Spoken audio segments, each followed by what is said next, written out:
19 races, 17 countries, but only one driver can become Formula One world champion.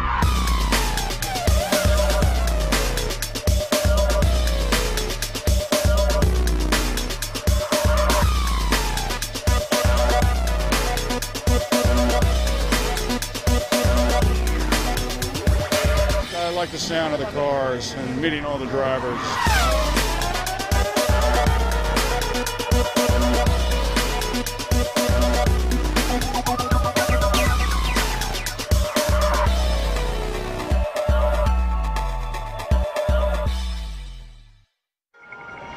The sunshine may be lacking, but there's always a warm Aussie welcome when Formula One returns after the winter break. Ferrari retained their championship-winning formula. Jenson Button and Takuma Sato look to capitalise on an excellent year for BAR. Fisichella joins Fernando Alonso at Renault. Australian Mark Webber moves to Williams with Nick Heidfeld, while McLaren opts for two very different personalities. Jacques Villeneuve returns to F1 full-time with Felipe Massa at Sauber. Jaguar becomes Red Bull Racing with David Coulthard leading Christian Kleiner. Ralf Schumacher is joined by Jarno Trulli. Portuguese driver Tiago Monteiro lines up with Indian Narain Karthikeyan at Jordan, now in the hands of Midland F1. F3000 star Patrick Friesacker joins former DTM driver Christian Alberts. So, with the drivers in position, what has changed on the cars? Renault's technical director Bob Bell explains. From the chassis side of things, starting from the front wing has been lifted in a bid to force us to reduce downforce on the car. At the rear of the car, the rear wing has been moved forward. And underneath the car at the back, the diffusers, which is the shaped underbody surface that faces the ground, has been restricted in its height. And that fundamentally limits the amount of downforce that we can generate underneath the car. But also in two other, what you might call more sporting regulation changes, where we have now to use single engine for 2 race weekends, and also the fact that now we're having to use a single set of tyres for the race, for qualifying and race. How will the drivers cope with the changes? It certainly will play into the hands of the driver that can look after his tyres. You know, maybe not push too hard at the start of the race, so you conserve your tyres for the end of the race, and I think that will make for more interesting racing. But if we look at the change in qualifying, where now we have 2 qualifying sessions under slightly different situation, where both qualifyings have the same importance, in other words, the 2 lap times are added together. The first qualifying is as before without fuel, and the second qualifying is as with before with fuel. I think the new format is interesting. The aggregate time, I mean, it will mix grids up more. You've got twice as much time to get it wrong. So whether it works on Sunday morning or not, we have to wait and see. But the weather on Saturday morning caused problems for some. Michael Schumacher just managed to make the change from dry to rain tyres before leaving the pits. But the downpour came when he was out, not what's required with aggregate qualifying. Takuma Sato was next to run. Taku, obviously you have to make your best attempt, but you have tomorrow morning as well, so don't take too many risks. That's too late, Chokes, too late. I couldn't do anything. This crash at turn 8 brought the red flag out for the first time this season. Kimi Räikkönen wanted to improve on his time from Saturday, but pushed too hard and ended up 10th overall.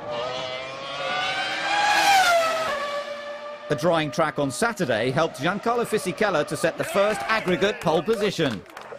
You are on pole by 2.9 seconds. Well, I made fantastic lap. So, revs around 5,000. Giancarlo, save as much fuel as you can, as slow as you can.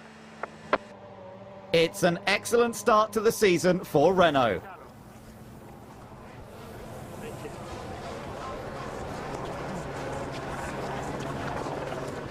With Schumacher 18th and Barrichello 11th, what can the reigning champions wish for in the race? Praying for rain. The new aggregate qualifying system certainly did the job of mixing up the grid. David Coulthard's first outing for Red Bull lands him 5th ahead of teammate Christian Kleiner. Jacques Villeneuve is an excellent 4th, while local boy Mark Webber is 3rd behind the Toyota of Jarno Trulli. But it's Giancarlo Fisichella in the top spot on his debut for Renault.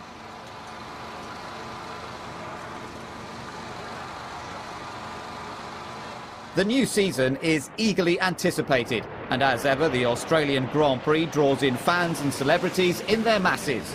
Olympic swimmer Ian Thorpe mingled with singer Danny Minogue, while 80s actress Bo Derek got ready for the action. With only minutes to go, everyone waits to see which of the former teammates will make the best getaway.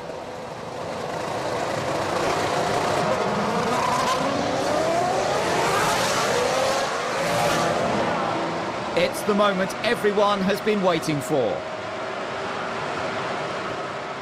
The cars line up on the grid. Months of hard work and preparation are about to be put to the test.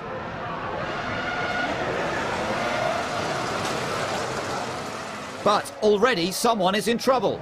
Kimi Räikkönen has stalled, so another formation lap starts without him. The delay is not welcomed by the teams, especially when Ralf Schumacher overdoes it trying to get some heat into his tyres. Räikkönen is still sat on the grid. Sam Michael might have nothing to worry about, but it's all go at McLaren. And it's not over yet. Need to go down there with the starter motor. The clock is ticking for Kimi as the cars are making their way round to the grid for the second time.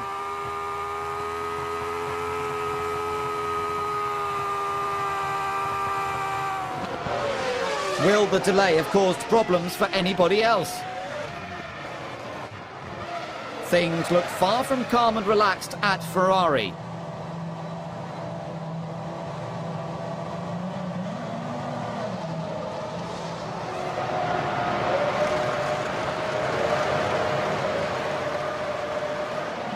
Finally, they all get away. Villeneuve struggles to hold off Coulthard, but DC has to be quick on the brakes. Now Jacques is being overwhelmed by the two Williams. With the grid clear, Räikkönen eventually gets away. Fisichella retains his advantage over Trulli and Coulthard. But it's Takuma Sato who's on the move, first disposing of the Jordan, and then Michael Schumacher. A move reminiscent of Japan 2003.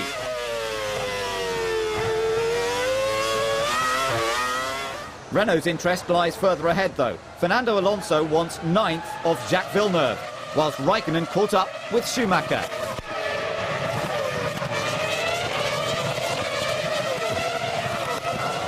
Jacques raced at Renault at the end of 2004, but that doesn't stop Fernando. Jacques still has the fire burning. Flavio Briatore can't understand why Alonso can't extinguish his charge. Fernando's clearly pushing hard, this time surely.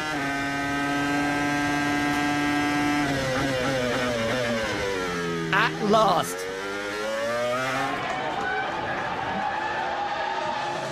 The leader makes his first pit stop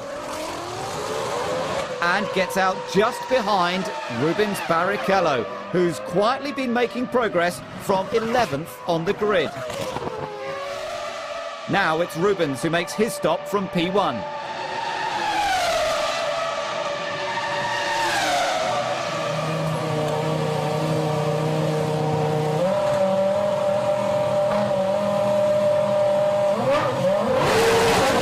He's gone in a lot less than 60 seconds, to the delight of Nicolas Cage.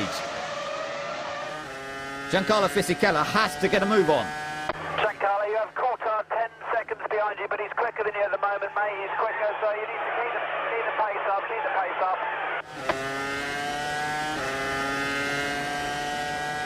But Coulthard will have to fend off the Williams of Mark Webber before he can challenge Fisichella.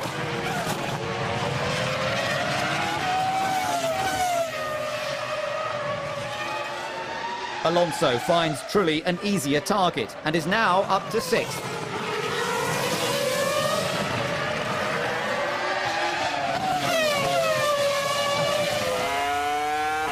Michael Schumacher has been languishing in the midfield and needs to get back in the action. Now he gets into a tangle with Nick Heidfeld, and Ferrari can't believe it. But the team have a tried and tested solution. Get a push, get them to push you. Michael appeals for help.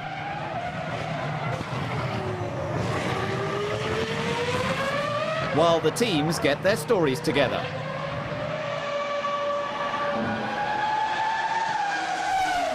Michael was in the right and Nick was in the wrong. That's how I saw it. I mean, it was a racing accident, but I certainly don't think it was Michael's fault. Definitely, I had a better exit off the chicane as he was just coming out of the pits. I think I was quite a good move. I was next to him, but he just left me no space, pushed me on the grass, and on the grass the braking obviously isn't that good. Either way, it's game over for Michael, leaving plenty of time for further reflection. I see him in my mirrors in a certain position behind me. I indicate that I don't want him to try and pass me on the inside. He doesn't accept that, he still tries and off he goes. You can't really blame him for trying, neither blame me for not trying to let him go by the inside. It's just one of these races. But it's not a trend Michael will want to cultivate if he is to retain his crown this season. This man wants that title, and he's just made his second pit stop. He rejoins just behind Barrichello, and both have leapfrogged DC and Webber, who's dropped back off his earlier tempo.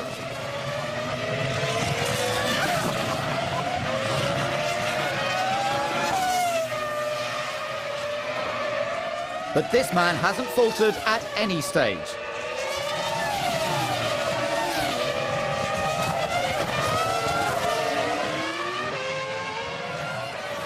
It's been a fantastic debut for Renault.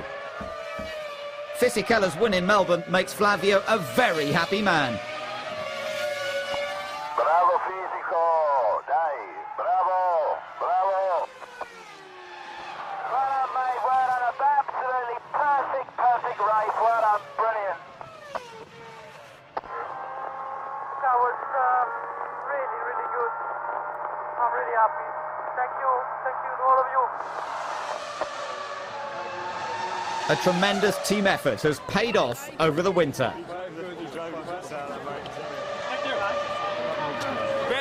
And Giancarlo can't wait to celebrate his first victory with Renault. It's a great day for me. It's been a fantastic race. The car was great. It was a very good balance.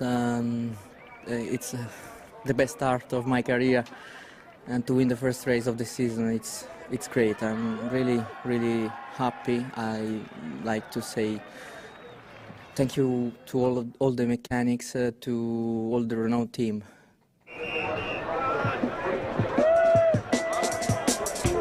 It's almost a perfect start for Renault in first and third. Strong results for Coulthard and Webber, while both BARs failed to finish by bizarrely heading for the pits on the final lap.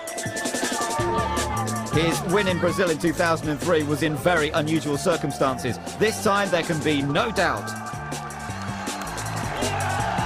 that Giancarlo Fisichella is the winner.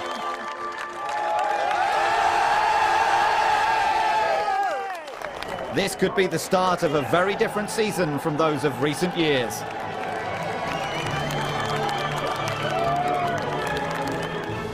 There's a Ferrari on the podium, but it's not that of Michael Schumacher. He'll be hoping for better luck in Malaysia.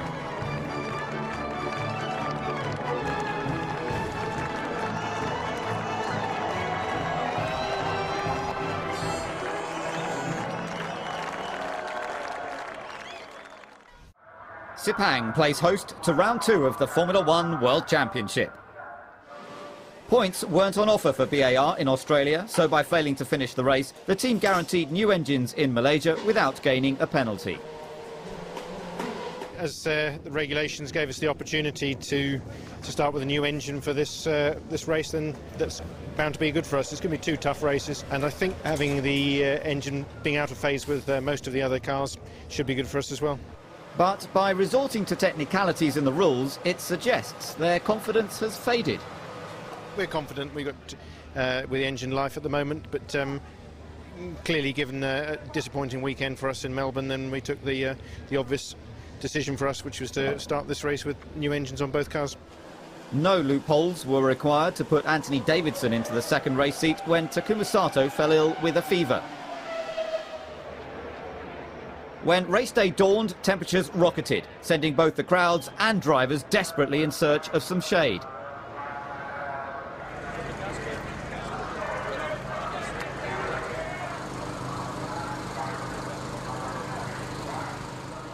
But the heat has already got to Ferrari. If they thought things would improve after Australia, they were wrong. Their cars line up 12th and 13th, and it's Rubens ahead of Michael again.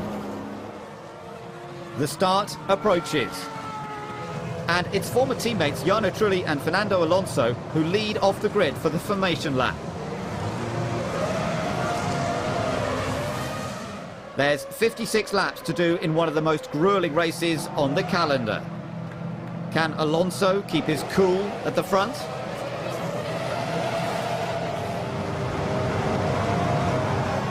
The lights go out and the cars make the most of the wide circuit. Alonso protects his line from Trulli, but Jarno needs to watch Fisichella. Ralf Schumacher tries to steal fourth from Mark Webber.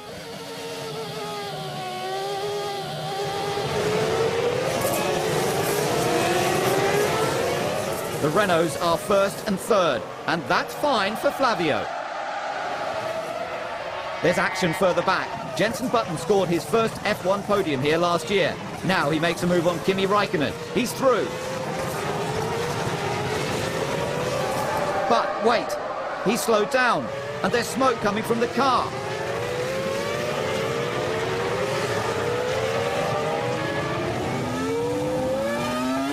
He's slipping right down the order with a rapidly disintegrating engine. Jeff Willis looks concerned. And rightly so, this cannot be happening. Both VARs are giving out plumes of smoke. Button pulls off the track. It's all over for this weekend. Now he's joined on the sidelines by his teammate Anthony Davidson, and it's only lap 3.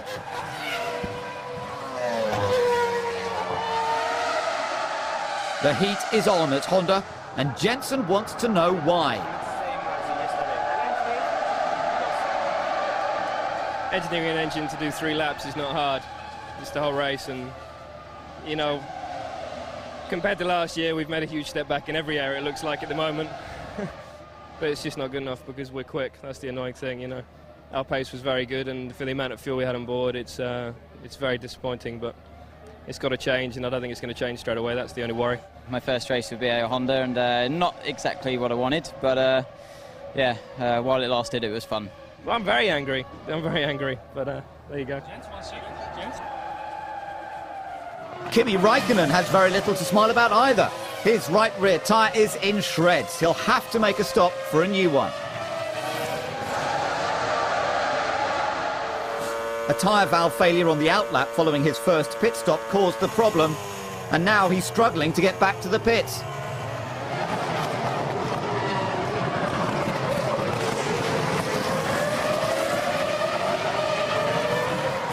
Will the car have sustained any further damage?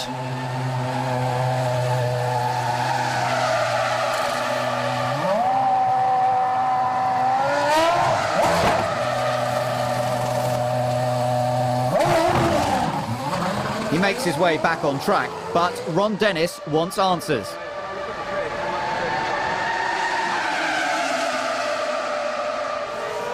At the front, Fernando Alonso is making it look so easy. This is the gap to second placed Jarno Trulli.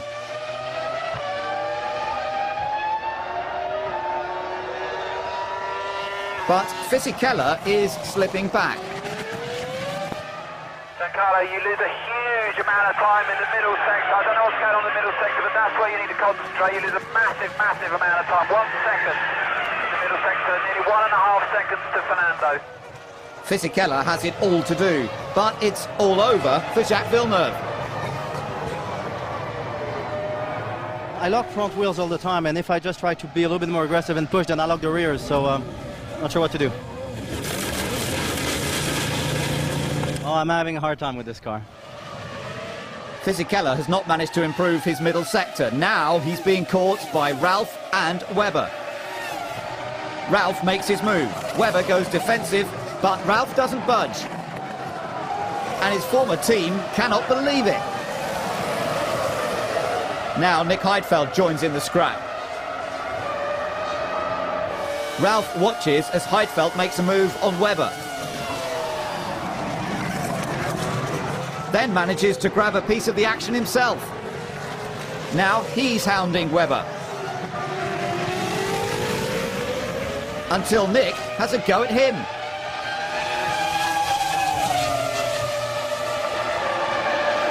Eighth place Rubens Barrichello is under pressure from the two Red Bull drivers. The team shows real promise this season, and they know they must take every opportunity to score points. Rick Parfitt of Status Quo could do with some ice in the sun, while DC retains his cool and easily passes Rubens. This is something we haven't seen for a while. And it's about to get worse. Christian Klein makes light work of the Brazilian.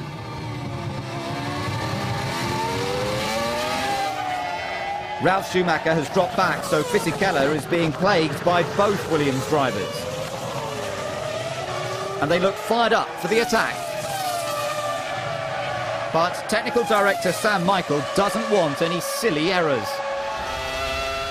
Heidfeld gets a clear view of his teammate making his way round the Renault, giving the Williams mechanics cause for celebration.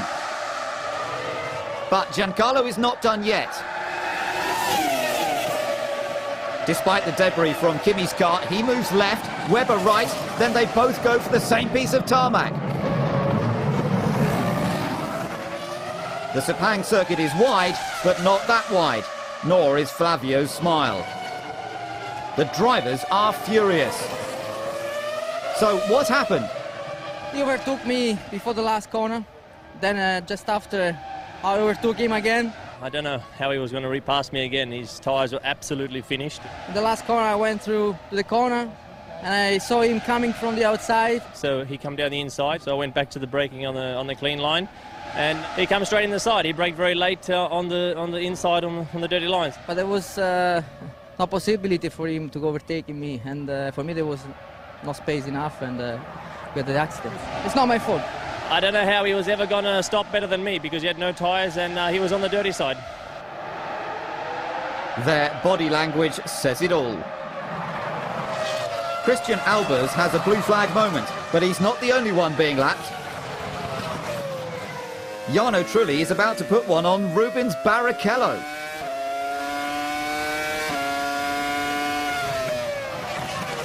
But the Ferrari is not easy to pass.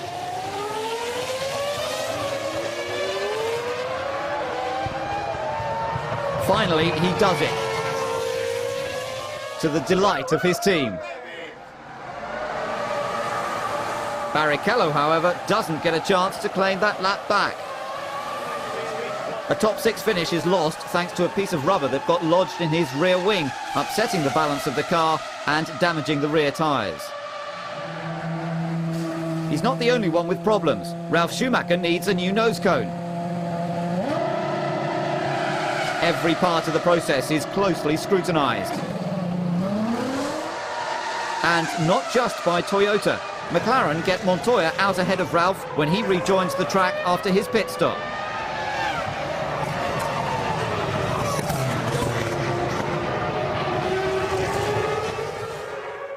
Back at the front, it's Fernando Alonso taking the final few turns towards his first win of the season.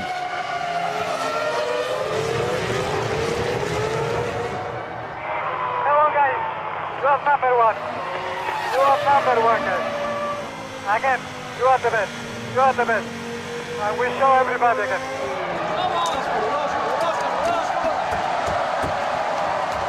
Fantastico, bravo.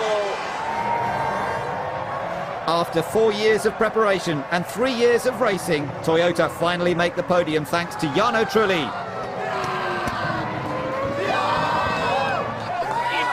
Unbelievably, they are currently second in the Constructors' Championship. It's just like a victory because it's the first podium for Toyota, for those guys which has been working so hard over these days, over the past years, not great results in the past, and now me and Ralph, we are showing good progress, and it's all about working and being strong. Bernie Eccleston is a man who appreciates hard work and is keen to see it pay off. Super. Yeah, thank you. Super. Fisichella did it in Australia, now it's Alonso's turn in Sepang. It's just what the team have been waiting for. Heidfeld gets his second podium finish of his career, having started 10th. Despite his problems, Ralph scored a points finish, while Raikkonen only managed P9 thanks to his tyre woes. It's been a long, hard race, but he did it. Fernando Alonso takes his place at the top. Former reference point Ferrari have taken a fall. Michael only managed 7th ahead of Klein and Raikkonen. It's certain things that have to fit together. They have been fitting very well together in the past, and the others have just done a better job over winter in many areas, and we have to obviously compete on all these areas and improve. But with another 1-2 for Renault, is it already too late? There's always hope. Never mind motorsport, tennis proved dangerous for Juan Pablo Montoya. A fractured shoulder prevented him taking part in Bahrain and allowed McLaren test driver Pedro de la Rosa to take his place. There was no grip. Thursday morning the team confirmed to me that I would be driving alongside Kimi, and you know, what can I say? You know, it's a big opportunity for me. Never expecting this to happen, and here I am. Hey Gordo, don't play tennis, you're not good at it. Ruben's advice to his friend may be a little too late, but he hopes the unveiling of the brand new F2005 is not. Poor results in the first 2 races hastens its arrival, but is it ready for action? We have been sitting in the new car for 80 laps, and Rubens the day before for 95 laps, so there was the only 2 days the race drivers tested the car, but we have done enough mileage and kilometers to be happy to use it here and sorted out all the problems which would have stopped us. There's no real reason not to use this car anymore. I'm just really happy that we have the new car, and I have to be precise to make the setup work, because the car can be, I don't know, half a second faster, and if I make a wrong setup adjustment, that will go away so quickly. So that's my job for the weekend. Be precise on the setup and be as fast as I can whenever it matters.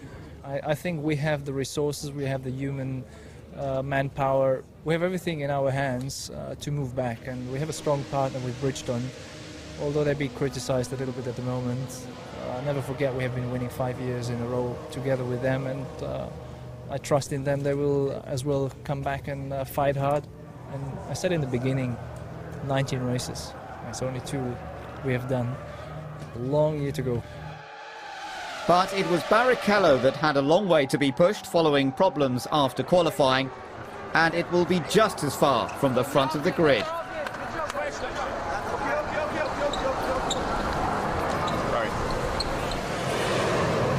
The second Grand Prix in Bahrain witnesses Michael Schumacher's return to form, with P2 on the grid in the new car.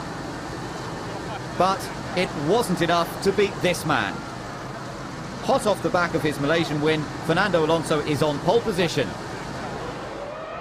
Third is Jarno Trulli for Toyota. He's keen to make sure everything works just fine to keep up the momentum from Malaysia.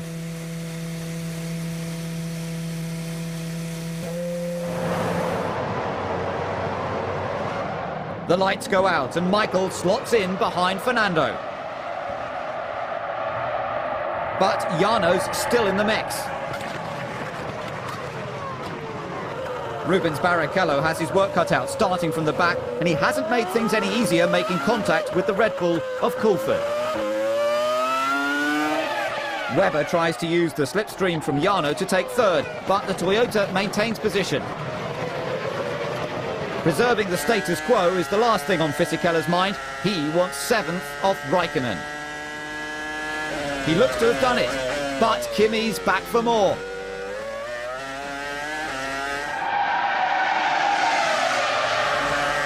Giancarlo has to be quick on the brakes if he's to avoid the McLaren. Now he's got bigger problems. The Renault engine is losing power fast. So we switch off the engine in the pit stop area, we restart it and we go again and we try, okay? The outlook isn't good. The team put their plan to the test.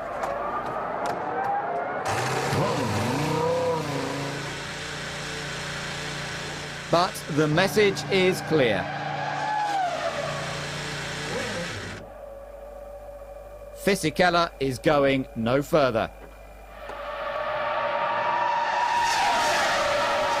Renault suddenly don't look so strong, and Michael Schumacher is closing on Fernando Alonso. The Ferraris both carry a poignant tribute to the late Pope this weekend.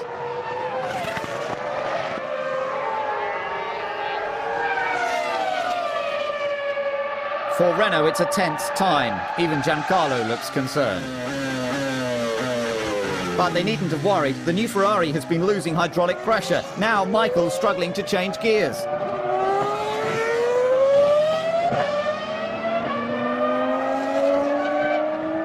The team knew it was a risk debuting the car early, but they had to do something to close the gap.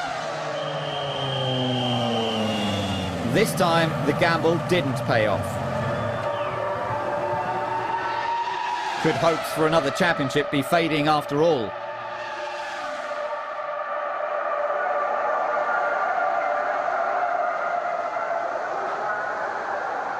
The race leader's future looks brighter by the second. He resumes the lead after the pit stops. De La Rosa is keen to impress and tries to make a move for 7th, but he gets it a bit wrong and loses another 2 places.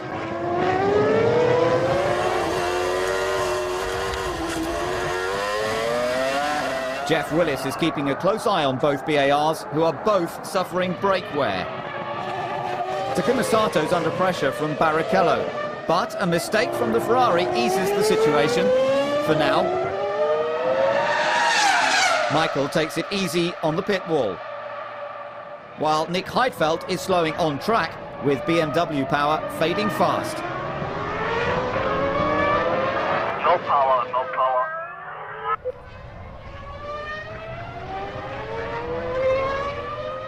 The engine has failed, the engine has failed. Suggest you park the car.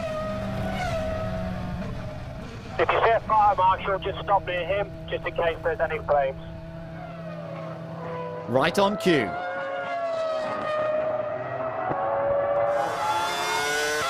This detour suggests Sato's brakes are diminishing as quickly as the BMW engine.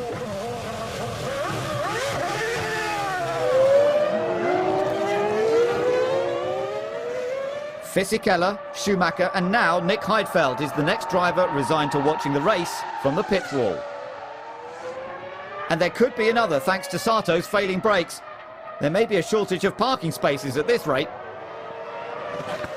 As if brake issues weren't enough, Jensen has been battling gear shift problems and now has a very feisty De La Rosa on his case. Jensen, I know this isn't easy, but we do need to keep the brakes as cool as we can.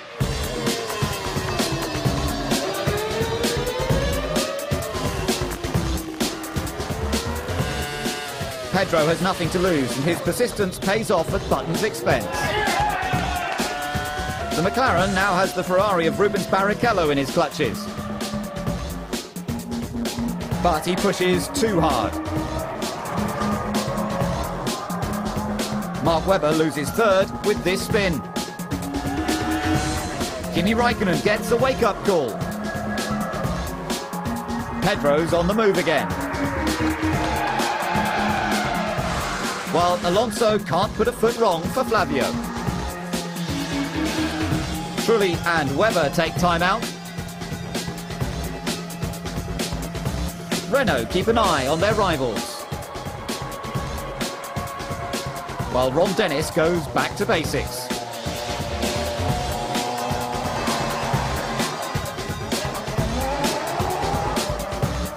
But the fundamentals fail Jensen when he tries to select first gear. He finally gets going, but it's only enough to get him to the end of the pit lane. And he's not impressed. One-time Ferrari test driver Felipe Massa has every intention of taking Barrichello's place.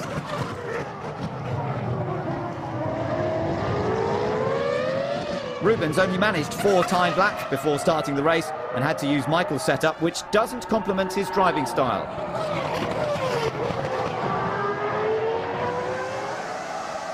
Contact from David Coulthard does little to enhance Villeneuve's driving. The damage ends his race and nearly wipes out Trulli, and he's a lap ahead. Webber's off-track shenanigans earlier have damaged his tyres and upset the car's balance, giving Pedro de la Rosa another opportunity.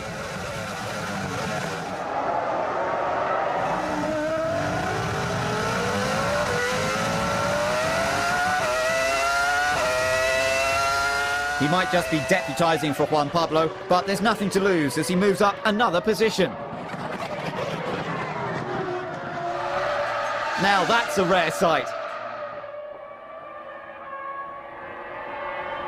But he hasn't got enough time to catch this man. Fernando Alonso has controlled the race.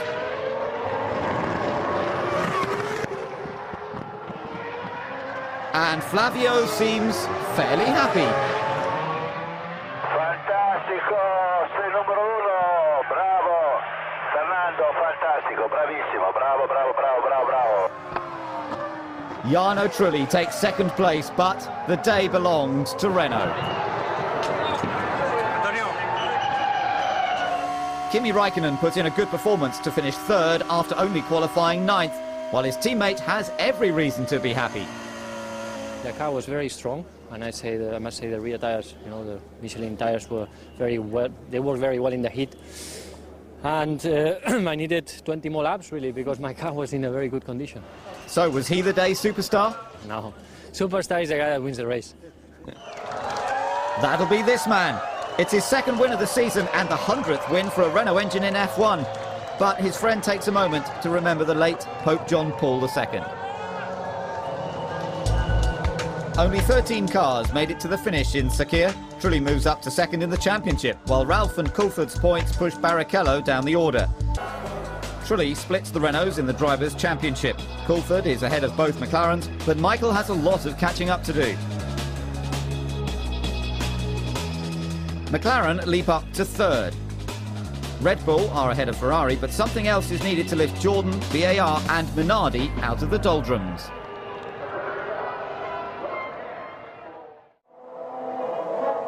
It's one team's first visit to San Marino, but what 3 words sum up Red Bull?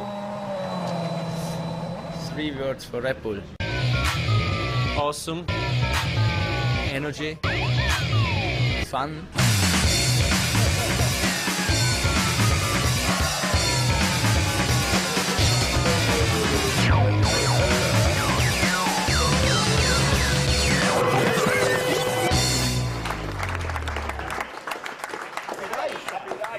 This season they have shown genuine track potential, and with 12 points they have already exceeded the total scored by Jaguar in 2004 and have managed to bring a welcome sense of fun into the paddock. We're totally focused on the job in hand. We want to be competitive. We don't want to just take part, but you know, we want to have some fun along the way, and there's a youthful image to the team, and you know, it's very much sort of work hard, play hard. In a sport that pushes itself to the limit, Red Bull fits in perfectly, and now they have the ultimate in paddock comfort and style in the form of their new motorhome, the Energy Station. Does it have the desired effect? Oh, I can feel the energy. You know, it's a very impressive structure. Obviously, it's here to enhance the way the team functions during the Grand Prix and how it interacts with their guests and the media. So far, I think it's been quite a positive response from the paddock, because it's certainly the biggest structure that we have here. Italian Vitantonio Liuzzi steps up from Friday testing for this weekend. It's a dream I'm living at the moment, because when I was funny, because when I stepped into the paddock, I started seeing, you know, the Ferrari, the other motorhome was really similar to last year, And now I saw this huge building and I started laughing myself because it was amazing. They did something incredible. I think you can see from the back that is unbelievable what they built it. And you can see in my face how happy am I about everything, because this will be my first race in a nice atmosphere and in something incredible here. Although the rule on Friday testers has been changed to accommodate Christian Klein, no driver is happy to sit on the sidelines. For sure, it's a bit disappointing, but we knew it in the beginning of the year that me and Tony will share the cockpit for this year. It was just that my first 3 races were really, really good, and I thought I can continue racing for Red Bull. But that's the decision now, and I'm doing the third car on a Friday, so I try to do a good job there and help the team as good as I can. How successful has the new approach been in producing race results? Melbourne, we showed strong form in the race, and we were a little lucky in qualifying, but the pace in the race was genuine. But with both cars, we backed that up in Malaysia with a double points finish again. Bahrain, Christian qualified very well, was unfortunate not to take the start. David raced well to take a point, so we've scored points in every race. DC spent 9 years at McLaren in a very different environment. How's he fitting in at Red Bull? They have a bigger facility in their factory back at base, and they have an engine manufacturer who also owns part of the team. So the structure is a little bit different in terms of operating a Grand Prix team and functioning professionally. There isn't such a big difference. Our expectations are high. We've already exceeded the point score of the previous Team Jaguar from last year. And, we're looking ahead. Michael Schumacher needs to keep his eye on the ball. This mistake in qualifying leaves him in the unlucky position of being 13th for Ferrari's home Grand Prix. McLaren test driver Alex Wurz deputises for Montoya this weekend and lines up 7th. Pole position belongs to teammate Kimi Räikkönen. You'd have to say that he's probably right. Certainly does look to handle the curves quite nicely, but just lacking grip basically in the package. Now here's a man who's been super aggressive all weekend, Kimi Räikkönen. He could snatch the pole off Michael Schumacher because he drives this racetrack on maximum attack, just like his fellow countryman Mika Häkkinen used to do. Wonderful to watch around here, Kimi Räikkönen. Already 5/100ths up on Michael Schumacher. He's taking it to the German. Yeah, it's a fraction up. We thought Michael Schumacher's time was beatable. I think there are 2 runners left who could and should beat it. One of them you're watching now.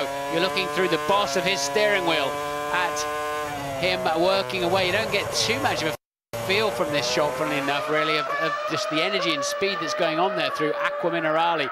Let's see how this McLaren handles the curbs at the top of the Variante Alta. Beautiful, just a little bit of oversteer as he skipped across the top, and he's 1/4 of a second up with 2 rebatzers and the final chicane only to go. He braked into there nicely.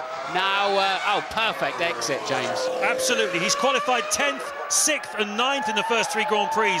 Qualifying has been the Achilles heel of McLaren Mercedes. They've got a very quick race car. It looks like they've sorted their problems. They've got a quick qualifying car as well. Out of the final corner he goes.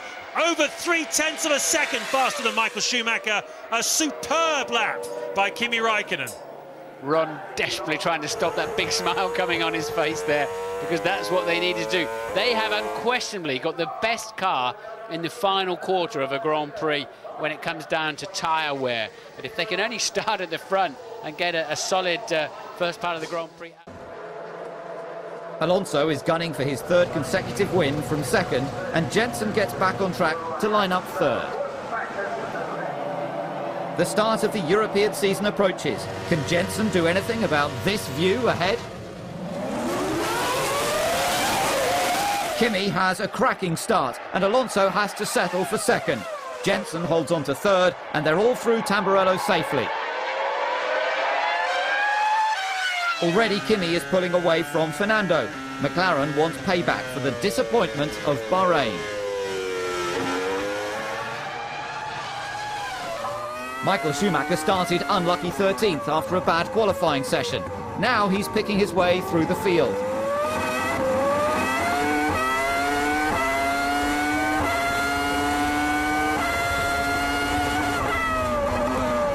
A small error is all the welcome he needs. Up front, Raikkonen leads Alonso, Button, Trulli, Webber, Sato and Wirtz. Fisichella started 2005 so well with the win in Melbourne, but nothing has gone right since then.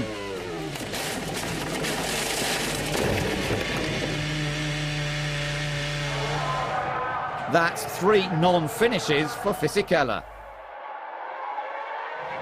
I don't know what happened at the moment, but soon we'll know, I think. And it's really frustrating because I didn't score points in the last 3 races. I have a very good package, and it's not good. So I'm just looking forward for the next one. Raikkonen is relishing his lead over Alonso, and it's increasing. But the triumph is short-lived, thanks to a drive shaft failure. And look who's waiting to pick up the spoils. Retiring from a race is bad enough, but when the win looked likely, it is even more exasperating.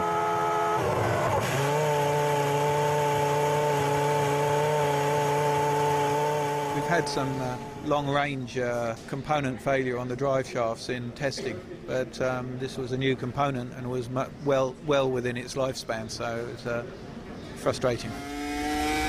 Felipe Massa is hot on the heels of David Coulthard in the battle for 13th. But with brake fade, that move was never going to work. The BAR garage is glued to the monitors. Their feisty driver Takuma Sato's giving Mark Webber some serious hassle.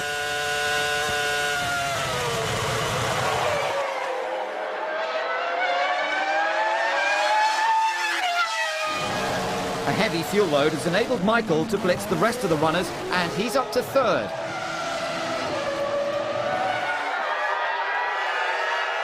Always a popular move in front of the Tifosi. Jacques Villeneuve is on the attack, and Webber is the victim once again. The season really hasn't been kind to Williams.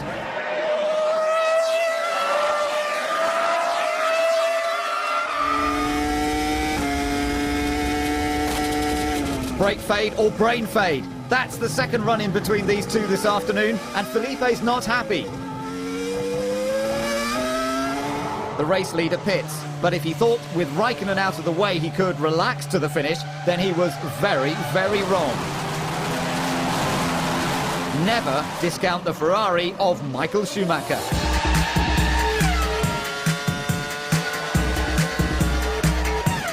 He's been setting fastest lap after fastest lap. Button had no chance. It's all down to strategy and relentless speed. The final pit stops.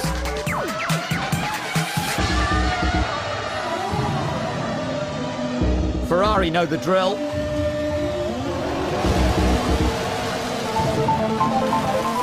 Where will Michael emerge?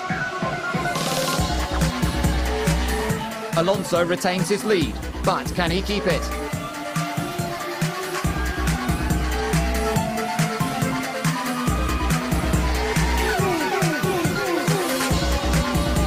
Neither driver is giving an inch.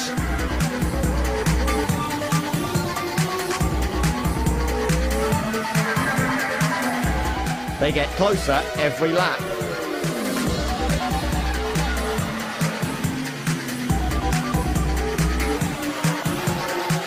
Michael keeps pushing. The tension is almost unbearable.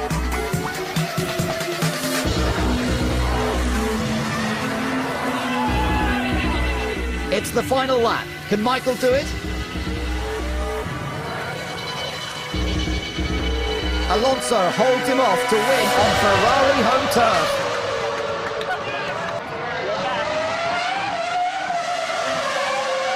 Ferrari announced their return while the crowds try to get that bit closer to their heroes.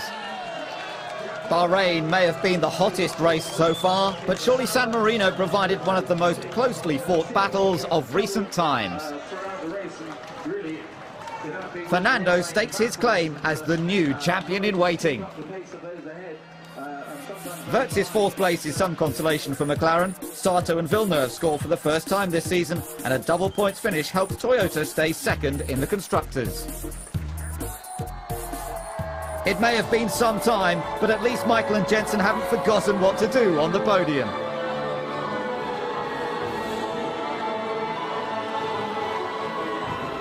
So what finally got Michael and Jensen back on form?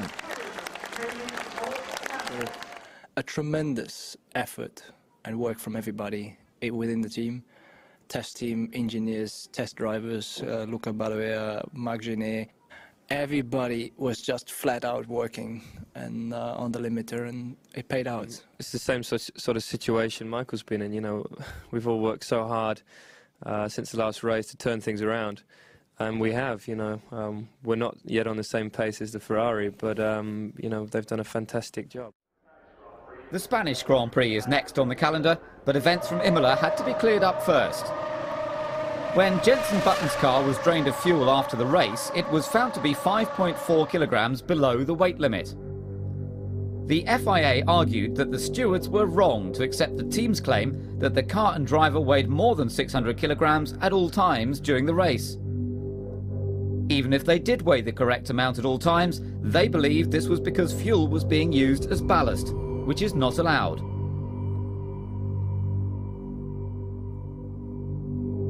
Button's third place was under threat when the FIA launched an appeal against the decision taken by the FIA-appointed stewards after the race. I would like to declare the hearing concerning car number 3, Lucky Strike Bar Honda, formally open from this moment. We have a culture, strong culture of safety and responsibility and integrity, and at no time would I willingly allow the team to do anything, to my knowledge, that was illegal, and I have made this clear on many times internally in technical meetings in the team. The decision will be ready for both parties tomorrow. Thank you very much. I declare the hearing closed. The hearing was over, but it marked the start of a long wait for the team. Preparations for the weekend continued as normal, but the tension was clearly visible.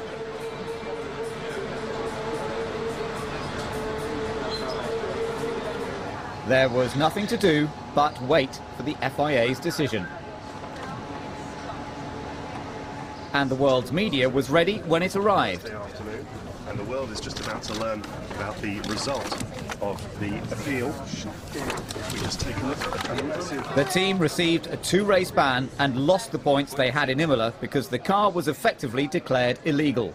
The FIA won its appeal against its own stewards. We pumped the fuel out and were told that's it, there's no more fuel. We then had a better look and found another 15 litres in the car. And when that was pumped out, the car was underweight.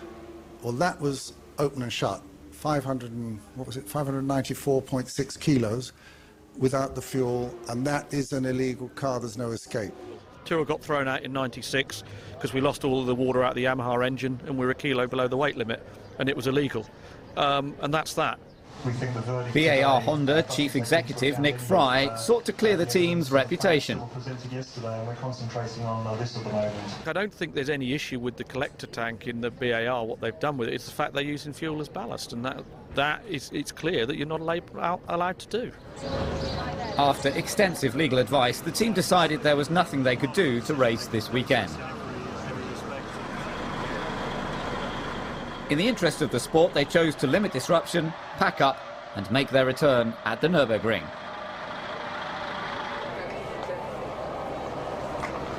Morning. How are you? Montoya makes his comeback this weekend after recovering from his shoulder injury.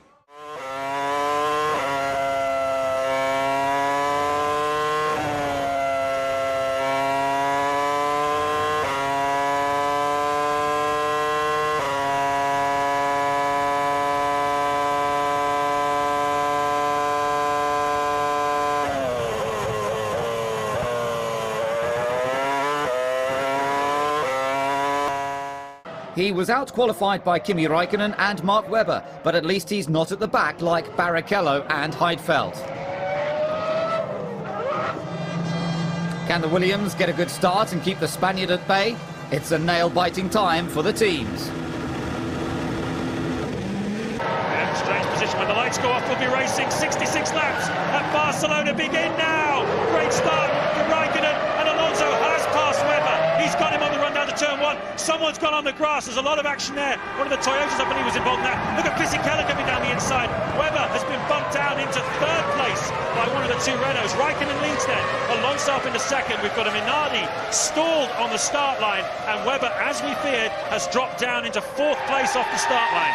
And that's bad news where that Minardi is stalled. It's on the exit of the fast corner, albeit on the inside of the racetrack. 3 or 4 cars at the back of the grid didn't get away properly, and one, of course, then didn't get away at all. And understandably, they have deployed the safety car, the double-waved yellows. In fact, there were at least 2 cars then that didn't get away, and the clutch mechanism that the marshals should have easily to hand to push is not functioning on one of the Minardis. It's both. So Raikkonen bunches them up. It's up to him when he drops the gas to get this race started again. The safety car will have pulled out in front and come into the pit lane coming off turn 13. They're trying to get these 2 Minardis going again, trying to get them into the race. But we should concentrate on the restart because it's imminent. The safety car, I can see, is coming down into the pit lane now. Raikkonen starts to pick up the pace out of 12 and up the hill down towards 13. The 2 Minardis trying to get themselves going as Kimi Räikkönen exits the final turn, and he's built himself a pretty healthy lead already with a very cunning restart. Alonso caught napping a little bit there, and Räikkönen leads. Absolutely, Alonso was not ready at all for that. Kimi Räikkönen had 10 car lengths on him, 2 corners from the end of the lap. As soon as the safety car pulls off, and look, we've got a pass going on at the back. Montoya and Michael Schumacher, and Montoya makes his way up to P7. He got a run out of the final corner on the Ferrari of Schumacher. Coulthard now homing in on Michael Schumacher. I said that was going to be absolutely vital for Montoya to get Schumacher back off the restart. We've seen before the Bridgestone tyres, when they cool down a little bit behind the safety car, they don't have that bite on the restart that the Michelins have, and once again Montoya has used that to tremendous advantage. We're going to keep an eye on that scrap because it's the battle for 7th. Yeah, Raikkonen is flying at the front though, absolutely flying. He's got confidence, speed. We've seen, I just don't know how McLaren haven't won more races this year in terms of they've got the speed. They've just been tripping over each other a bit, unreliability, but is that car good? And we know that it's the best car out there for looking after its tyres through a Grand Prix too. Ted has some news. Yeah, down at Minardi, it was a programming problem in the software of the master control unit for both cars. Thank you for that, Ted. Well, the track temperature here now 44 degrees, the air temperature 24. It's hot at Barcelona, and certainly at the moment the Michelin seem to be enjoying that. Kimi Räikkönen's pace is similar to the pace at in the early stages of last year's Grand Prix, and if you bear in mind all the changes that they've made this year, 1 set of tyres for qualifying and the race, 2 race engines, lots of aerodynamics taken off the cars, as much as 20% in the initial phases. It's absolutely staggering that these cars are going faster now as Raikkonen bangs in a 17.6. They're going faster now than they were at this stage of the race last year. Yeah, that's stunning pace. The track's in good nick, isn't it? And, that's Michael Schumacher, David Coulthard, Felipe Massa, 8, 9 and 10. Massa's 12 seconds off the lead, and they're on lap 5.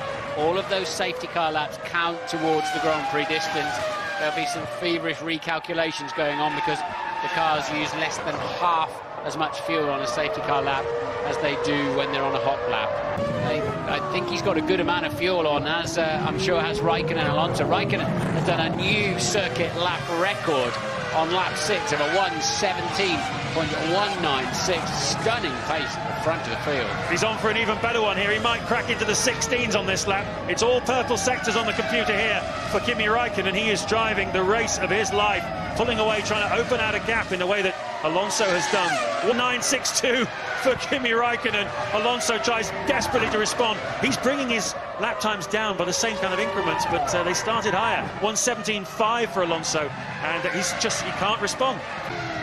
Here's your race leader, Kimi Räikkönen, lap 11 of 66, and once again he is on his way to a new fastest lap. This is going to be something in the mid 1:16s, which I tell you is over a second faster than the similar pace from the pace we had at this stage of the Grand Prix last year. That's extraordinary that the cars have been made slower, and yet here we are 5 races in, and this race is the race time is going to be much faster than last year's.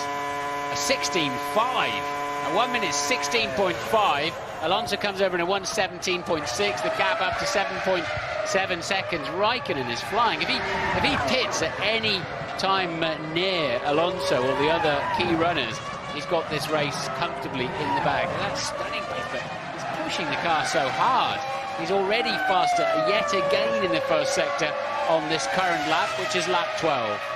Now, but at the front, Kimi Räikkönen is once again on target to set a new fastest lap. He's already deep into the 1 minute 16s and pulling away from Alonso. The pace of this McLaren is absolutely mesmerising at this stage of the Grand Prix. Well, later on, that's up at turn 4. Somebody turn 3, I think, actually. Somebody's gone off the road quite heavily, probably made it, and that's Friesacke in the Minardi. So that's pretty much completing a dismal afternoon for them. And that time around, Raikkonen increases lead by 2 seconds. I wonder where Alonso lost that time and why. He's really been going quite slowly this last 2 or 3 laps, Alonso. So I wonder if there's a little gremlin creeping in there somewhere. Ralf Schumacher now down to just 2.2 seconds behind him in 3rd place. Raikkonen has just done it again, another new lap record, a 1:16.1. Alonso's response, a 1:18.0. The gap now 15.4 seconds. Alonso's very inconsistent. We haven't seen him off the road or locking wheels. In fact, we've seen plenty of him, but each time it's been in a slow-mo, and he appears to be on the right bits of the racetrack. But Alonso dramatically falling behind and into the clutches of Ralf Schumacher in 3rd place. It's not as if he's sort of pacing himself, is it? As you say, the lap time sometimes good, sometimes not so good. If he was thinking, well, I settle for 2nd here and just keep Ralf behind me, it's a bit early in the race to be saying that. One interesting thing, though, Martin, is the pace of Montoya. He is now in clear air. He's got Michael Schumacher behind him, and in clear air, as Raikkonen is, he's lapping almost, well, 1.5, 2 seconds a lap slower than his teammate. Let's give Raikkonen another 5 laps. He's got a pit stop in his pocket anyway, a spare pit stop in terms of time. And he's still pumping in faster sectors, so he just doesn't want to give up. Obviously, it's easy for him. He's not locking wheels and sliding all over the place, making mistakes. He's not on the ragged edge. Clearly, he is absolutely feeling good about that car. And this racetrack, because corners very much lead one to another, if the car's underneath you, you just build up. It compounds like a snowball all around the lap, and that's such a disparity in lap times. If your car's not working, you just can't manhandle it through these 150-mile-an-hour corners. Well, if you look at Alonso's lap times in clear air, he is about 10th fastest man on the racetrack at the moment. That's how much slower he's going. Raikkonen leads by 20 seconds, having just set another new lap record of 1:16.0. He's gone. He's in a league of his own whenever he stops for fuel. But it's Alonso now, and Ralf Schumacher smelling a bit of a solid result here, isn't he, in that 3rd place Toyota? Yep, Toyota have had a couple of podiums this year with Jarno Trulli already, but Ralf has yet to take that step. So that would be a special moment for him. And Montoya slightly faster on that lap as well. Raikkonen still a good 2nd a lap for her in the same car. Fisichella, interestingly, in the 2nd Renault in 5th place, is lapping 6 or 7 tenths of a second faster, almost a second faster, in fact, on that last lap than Alonso. So very interesting teammate comparisons here. Alonso's struggling, and he's reversing Ralf Schumacher back into his teammate Jarno Trulli. Trulli won't get too much further, I would imagine, as soon as he gets into turbulent air that's cascading off the back of that red and white Toyota. But Alonso will be backing. Who else will join them? Fisichella could join that squabble soon too, with, as you say, lapping best part of a second a lap faster than Alonso. Montoya repairing some of the damage from his quick spin. He only lost 4 seconds, actually, Montoya, in that spin. And but he's 10 seconds behind Fisichella. He's nothing like the pace of his teammate. Yeah, Fisichella, in about 3 laps, will join the tail of this, but I wonder whether we might not have a few pit stops before that, because this is lap 24. And although they saved a little bit of fuel behind the safety car at the beginning of the Grand Prix, we must be getting quite close now, I would have thought, to the first round of fuel stops for these front runners. Raikkonen leads then, Alonso 2nd, 24 seconds behind him. Ralf Schumacher, you can see there, is just 7 tenths behind. Trulli 7 tenths behind Ralf Schumacher. 3 seconds behind them is Fisichella, with Montoya a further 10 seconds back. And then Michael Schumacher is 3 seconds behind Montoya in 7th place. Coulthard 8th and on for a point at the moment in the Red Bull Racing. 9th Massa and 10th is Webber, but he has made a pit stop. Well, Ralf Schumacher feeds in behind Massa as the race leader, Kimi Räikkönen, comes into the pits in the McLaren Mercedes. What a brilliant opening stint for him. 26.5 seconds of margin he's opened up, and that should just about get him back out in front of Alonso. This will be interesting. Alonso, of course, still having to make his stop, as does Trulli. No tyre pressure adjustments here. Remember how that tyre deflated for him earlier in the season when they played around with the pressures? Oh, blue smoke coming out of the back of that. It's been on idle, so sometimes you do get a bit of build-up of crankcase pressure, whatever. But Kimi definitely with a little bit of blue engine smoke as Jarno Trulli also pits from 4th place. And that'll be a little bit alarming for people whenever an engine is burning oil like that. It's concerning, but it was on tick over in the pits. Tick over on these, sorry James, tick over on these about 5,000 revs. We've got a little bit of a flame there out the back of the Toyota. I hope that's just a bit of over rev.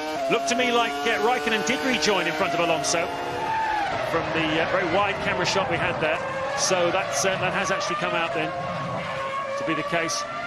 That's Trulli, and someone got a little barbecue on the way out of the pits. Hopefully that car will be okay. That's an unusual sight in a pit stop, I have to say. Yeah, and this is Raikkonen leading Alonso then, but having just stopped. So that's the measure of his performance in the first part of this Grand Prix. They're on lap 26, and Alonso will only now be thinking of 2nd place, 8 points. He knows unless there's a problem with Raikkonen, he doesn't have a prayer of catching that thing. Absolutely right. Fisichella is interesting. He's up into 3rd place. He had to make a stop, just 3.9 behind Alonso. If you consider they started on the grid quite some way apart, then Fisichella's having a good race here. At the front, Alonso is chasing Raikkonen. But Kimi has already made his first pit stop. Now it's Fernando's turn.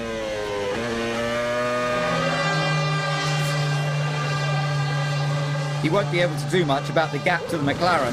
He's lost too much time with blistering tyres.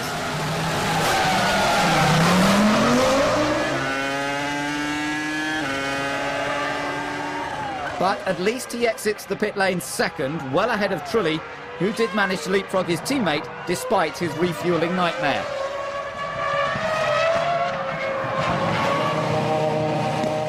Ferrari's good fortune in Imola hasn't carried over to Barcelona. A loss of pressure in the left rear tyre forces Michael into the pits. But their troubles continue just a few laps later. He suffers a similar problem on the left front tyre. This time, the team cannot do anything. It's another poor show for the team from Maranello. Webber started 3rd, but hasn't maintained the momentum. Now Giancarlo Fisichella is after 5th. And he gets it.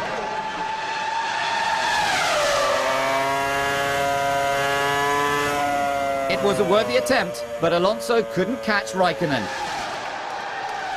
While the congratulations take place on the McLaren pit wall, Kimi Räikkönen lays to rest his Imola demons, while his boss puts his feelings on the line. I'm a very bad loser, and for days after Imola, I had pain.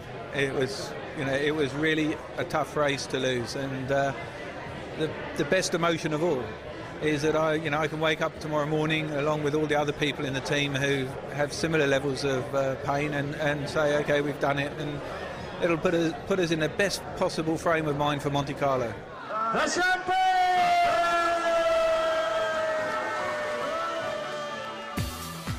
Mark Webber failed to maximise his good grid position.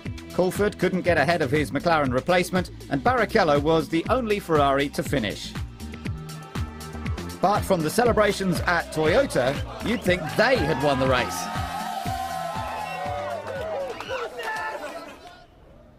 On and off the track, there is always plenty to see at the most glamorous of circuits.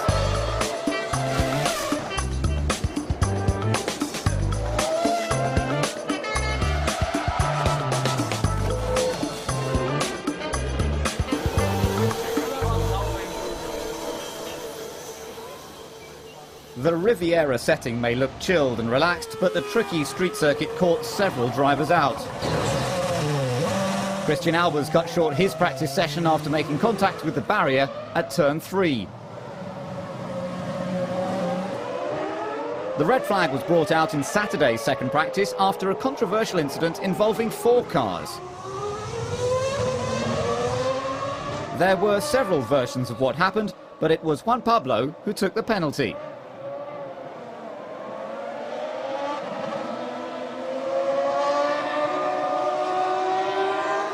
Well, actually, David came out of the pits and hit the throttle and went fast, so I just followed him up the hill. And certainly I saw him slow down, so I hit the brakes as well, but then ran into him, and that's when I saw there were 2 other cars going very slowly up the hill. I don't know why they were going so slowly, but yeah, David could do nothing, and then I couldn't do anything either.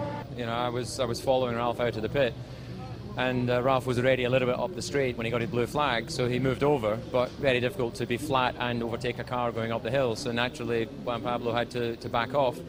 It's a feature of Monaco. But what he did in reaction to that is ridiculous. He slowed right down beside Ralph, went in front, brake tested him, then the concertina effect, and then Jacques coming up the hill, you know, unsighted, because you're kind of peering over the top of the cockpit and go straight into the back of me. So there's no question that that sort of behaviour should be penalised. He jumped on the brakes and then Jacques just hit him. No, but DC didn't jump on the brakes. DC got hit when he moved to pass Ralph. Yeah. He was behind Ralph. Yeah. And when Jacques was coming up the hill, DC moved. I was going up the hill. I was probably over the nose. I nearly actually, Ralph got in front of me and nearly hit me. And actually, when he moved out, I moved in front of him. But the only reason I moved in front of him is to let Villeneuve behind, because the team actually informed me Villeneuve was right behind me as I started the lap. And the people assume I did a brake test. But you know, the only real reason I move off is to avoid an accident, to create one. And if you really look at it, the only person that really moved off and created the accident was Coulthard. We have the GPDA meetings, of which he now doesn't attend, where all the drivers are there, and our primary concern is of safety, because we'll go and, you know, thrash each other on the track as you know, as you would expect in racing, but you know, we want to do it in a safe environment, and when you do things like that, it's just mindless. He was simply off, and like he's a character. Obviously, he needed to tell me that in that moment. It's a shame for him, because he could have been well qualifying and do a good job this weekend. The same could be said of Ralph after a spirited qualifying session.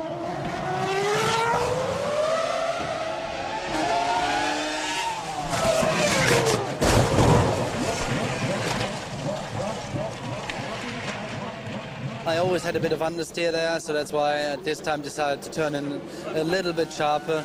And well, unfortunately, this time the car did turn in more than I expected. I mean, it was only by a couple of centimeters anyway, but it just was enough to touch the barrier. I mean, it was obviously not very nice. Could have done something else on a Saturday afternoon, but that's the way it is. Challenge, wasn't it? Now then, Mr. Raikkonen, what can you do? Under pressure all weekend from his teammate Montoya, under pressure from both the Renaults, looking for his 3rd pole position in a row in 2005. He knows there's grip on the racetrack because he's just seen Alonso's time, so he can go and attack now. He's confident in this car. This McLaren's very supple around this racetrack, and look at this. The Duel takes an extra twist, almost 2.5 tenths faster than Alonso in Sector 1 alone. And he knows the grip's going to be there. He won't have seen the lap of Alonso. He will have been on his out lap, so he won't have that pleasure, but he'll know the time. And he's certainly given himself a 1/4 of a second advantage, hasn't he, moving into this middle sector. And as Mark Webber said, don't give up anything on the way. There's no point taking too much out of the braking into the seafront. And here he comes down to that back area, hard on the throttle, just cuts underneath the sand. And wow, unbelievable, and faster still. Look at that. He can't possibly lose that in the final 2 corners, surely. Raikkonen absolutely on it and about to spoil Alonso's party. What an answer to the brilliant lap of Fernando Alonso. Kimi Räikkönen, is this provisional pole for him? Across the line he goes, almost half a second faster than Fernando Alonso. And Flavio Briatore did not expect that, and I bet you Alonso didn't either. That is amazing. That says, hey mate, you're not going to run away in this World Championship if I've got anything to do about it. That's tremendous. advantage for him in terms of the fuel he can carry into tomorrow's qualifying session. He can carry an extra 10 or 15 kilos more than Alonso into that session. That is one of the finest things I have seen around this track for many a long year. And it's quite interesting, Martin. The track temperature went up 4 degrees in the time of the red flag period after Ralf Schumacher's incident. That's clearly helped the two Michelin runners that came after. That's the lap of the year, and Raikkonen, it's not often you see him, is it, being so demonstrative, but Raikkonen has given himself, as you said, a wonderful opportunity to change his strategy, carry the fuel and start on pole position here, and what a stunner that was. The lap of the year so far. Sunday morning in Monaco brings out the glamorous girls and the good-looking footballers.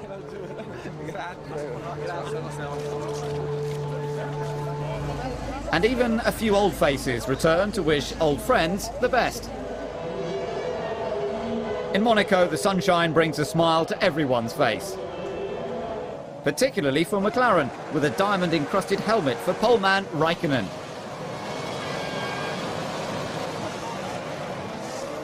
Kimi has no problems off the start. Webber loses 2 places, while Alonso looks for a way past. But there isn't one.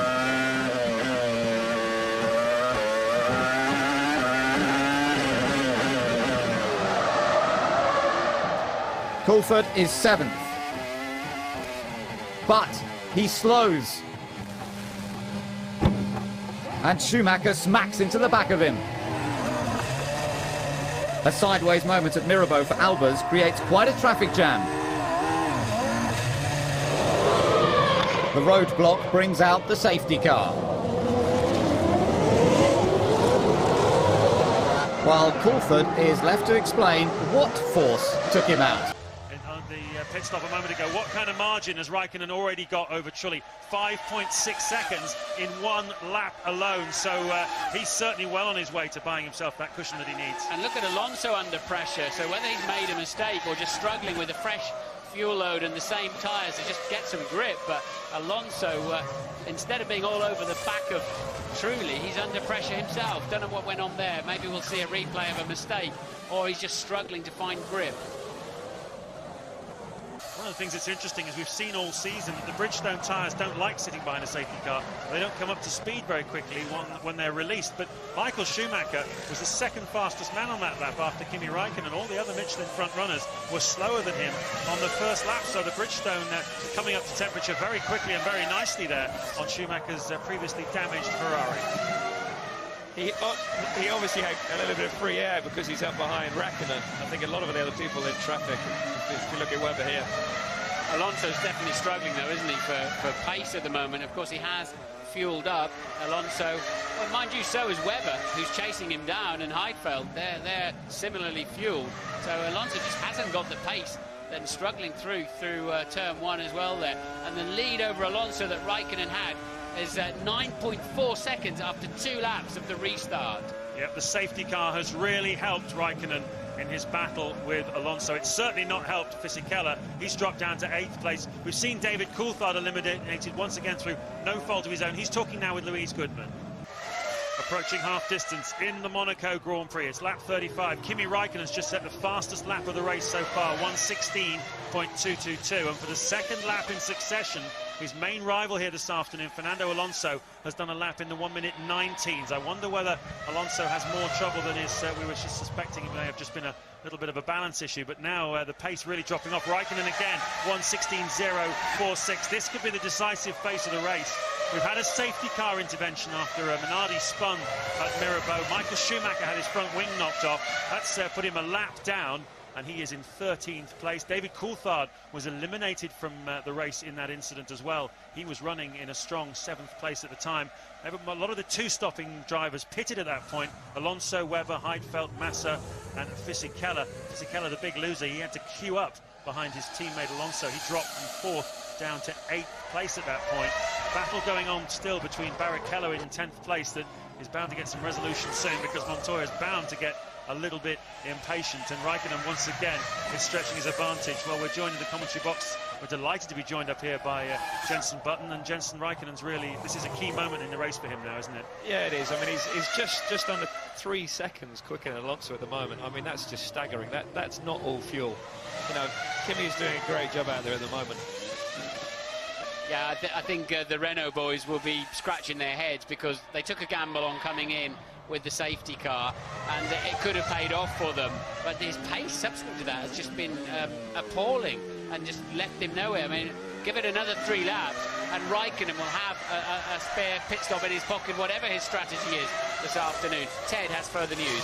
Well, Martin, I'm down here at McLaren, and they're a bit worried because they don't think either Renault has to stop again in this race. They think they were very long stops. They were timing them under the safety car. They were very long stops for both of them. They believe both Alonso and Fisichella, certainly Fisichella, is fueled to the end of the race. So that's why Kimi has to push so hard now. He needs that 23, 24 seconds in his pocket to stay ahead of Alonso. Yes, he needs the track position, but they can also swerve his strategy as well. But yeah, so that's key. How far can he get before he has to come in? That's why he's pushing so incredibly hard. And Alonso has to respond. He's got clear air in front of him. He's got 7.5 seconds now. He's behind Trulli, who hasn't stopped yet. Trulli's the one struggling here, really, in terms of he's not fast enough on his low fuel. But Alonso has to find some speed to bring himself back into contention. Well, I'd be surprised if the Renaults can go through to the finish. They pitted on lap 25. That was when the incident happened up at the Mirabeau. And even with a few laps behind the safety car, I think it's asking some to get through to lap 78. They need to have a fuel tank well over 100 kilos. He may be very, very heavy, although Alonso now down into the low 1 minute 18, still losing 2 seconds to Raikkonen. He's now 27 seconds behind. Raikkonen's going to have the cushion he needs in the next lap or two. Included in that, Raikkonen on lap 39. He had a 28-second lead over Alonso last time he crossed the start-finish line. So it's working beautifully for him now. It really is. Approaching half distance then in this Grand Prix. And that McLaren is absolutely beautiful. It's fantastically supple, this car, isn't it? When you watch it, particularly through the swimming pool complex. I was down there watching Saturday morning practice. It just floats those curves much nicer than all of the other cars. It's a wonderful, wonderful car that they've come up with this year, McLaren. They were unlucky at the start, as Monty. Think that Raikkonen has just beaten Michael Schumacher's 15.9, only by a fraction. Schumacher responds from 13th place with a 1:15.8. It's a pity they're not at the front fighting each other, isn't it? But a stunning speed from Michael. But talking of that, what did you think about him running into the back of Coulthard? It looked a little bit surprising, didn't it, that he didn't see that one coming up? Yeah, I mean, the problem is in that corner, you've got a wheel which is off the ground, the inside front. It's off the ground towards the end of braking, a little bit of understeer. It's very difficult to get on the brakes a little bit harder and stop yourself running into the back of someone because you're running so tight. Yeah, David explained he could actually physically see the guy spinning, and obviously Michael was unsighted behind his rear wing. But Alonso's lead, a deficit now to Raikkonen, 35 seconds. It's in the bag for Raikkonen. If he can clearly stop just once and get to the end of the Grand Prix. So looking very handy, providing he's got reliability. Yeah, Alonso lapping 2.3 seconds, a lap slower than Raikkonen, but of course Raikkonen is due a fuel stop. McLaren mechanics are out in the pit lane, ready for their man, so I think the race leader might be coming in any time. There's Ralf Schumacher. He has just made his first stop, probably the only stop of the afternoon. There is the race leader then, Kimi Räikkönen into the pits, 34-second lead, Ted Kravitz. His tyres looking great condition. They're just clearing some of the rubbish out of the radiators. He's happy with the balance. They're not making any change to the fuel pressures. And there we go. That's a good stop by McLaren for Raikkonen. He'll be easily in the lead, maintain his lead, because Alonso's pace has just disappeared somewhere. He's had no chance since he stopped after that safety car thing. Michael's pit stop leaves him stuck behind the Red Bull of Liuzzi. But it will take a stronger power than that to hold Michael back. Allying with the dark side has not been successful. Now Liuzzi crashes into the barrier. Montoya was deemed responsible for the crash on Friday and started 16th. It was just the incentive he needs to stage a fight back to 7th. But there's 2 cars off in the background. Unbelievable. Villeneuve nearly takes out his teammate. Montoya is really on the attack. Jarno makes the most of Fisichelle's mistake into Mirabeau to take 5th at the hairpin. But the Renault's got rear tyre problems and he's struggling to keep it on track. Jarno hit the curbs heavily and is having trouble with the handling. Juan Pablo doesn't need asking twice. Neither does teammate Ralf Schumacher, or Rubens Barrichello, or Michael Schumacher. The last pit stop saw Nick Heidfeld get ahead of his teammate Webber, and now they are both hounding the Renault of Alonso.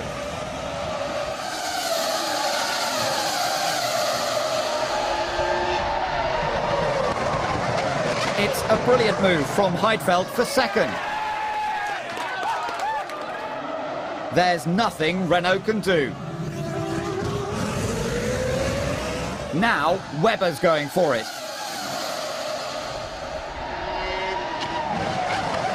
It was a valiant effort, but with 10 laps remaining, Webber is up to 3rd.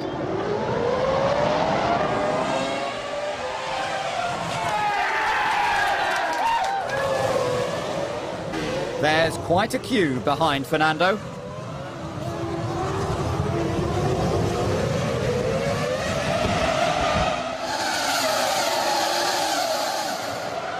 Now there's some inter-team action at Ferrari. Michael steals 7th off Rubens. But they're miles off this man. Kimi Räikkönen takes his 2nd consecutive win.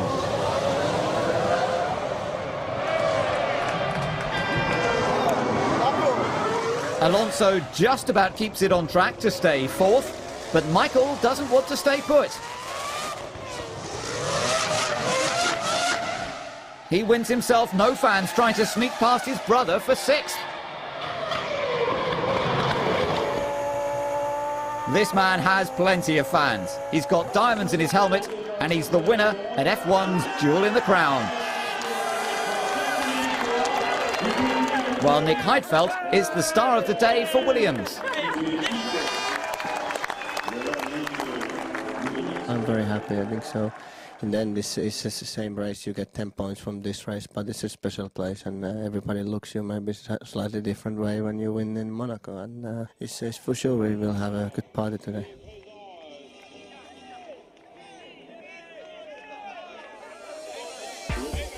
It's Nick Heidfeld's best ever Formula 1 finish and Webber's first time on the podium. Ralf did well to finish 6th, and Albers made it to the finish despite his risky encounter early on. Raikkonen edges closer to Alonso, while the two Williams are ahead of some pretty big names. Toyota remain consistent despite the strength of Renault and McLaren, while Ferrari can only manage 5th. It looks like the McLaren party has started already, but it's Paris Hilton who's at the centre of attention. F1 moves straight to the Nürburgring in Germany for the European Grand Prix. Drivers should be glad they don't get paid by the hour, now that aggregate qualifying is no more. Instead, there'll be one session of single-lap qualifying on race fuel levels. The running order is still determined by the results of the previous race. The change works well for Williams, with their drivers 1st and 2nd.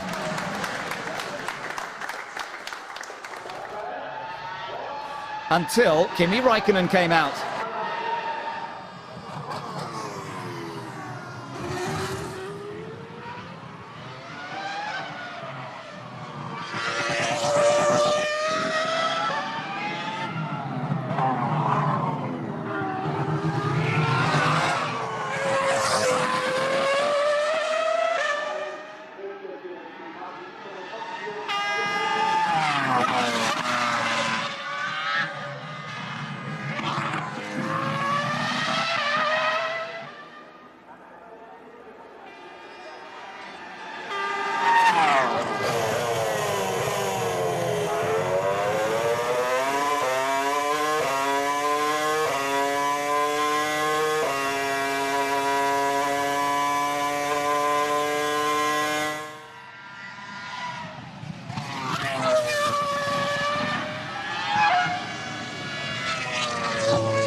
But he couldn't beat them both.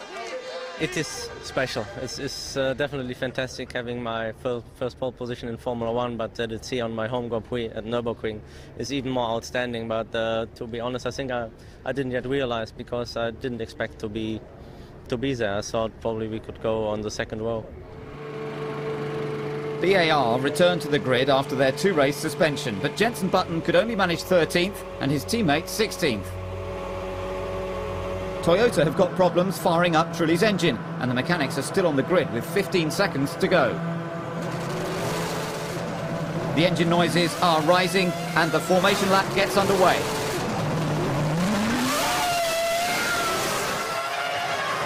Everyone rushes to their positions for the start. The championship leader has a heavy fuel load, but he still needs to push from 6th. The McLarens are flying. Raikkonen snatches the lead from Heidfeld. Alonso makes a move on Webber, but Mark keeps him at bay and gets in a tangle with Montoya, causing carnage. Webber was slow off the grid and on the defensive. Montoya was flying, then there were cars everywhere. Cracked suspension leaves Webber on foot, and there's plenty of debris to be cleared. Raikkonen leads Heidfeld, Trulli, Coulthard and Alonso. But Ferrari are interested in the battle for 8th. Barrichello is reeling in the BAR of Button.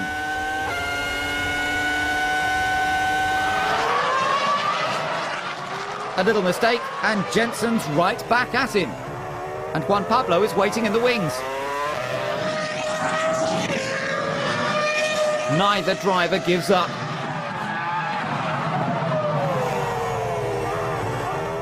But eventually it's Rubens that does it. McLaren know Montoya has a chance. And he's going to take it.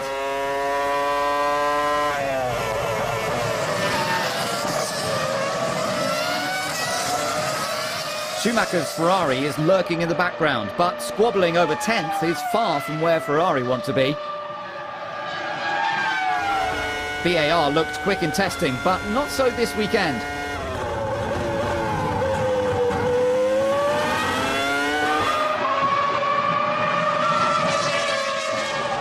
After the first round of pit stops, Raikkonen still leads Heidfeld.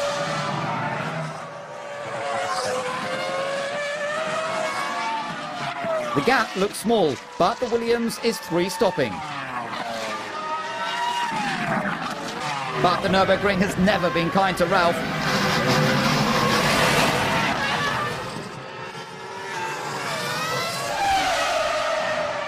Renault sense problems at McLaren and tell Alonso to pick up the pace.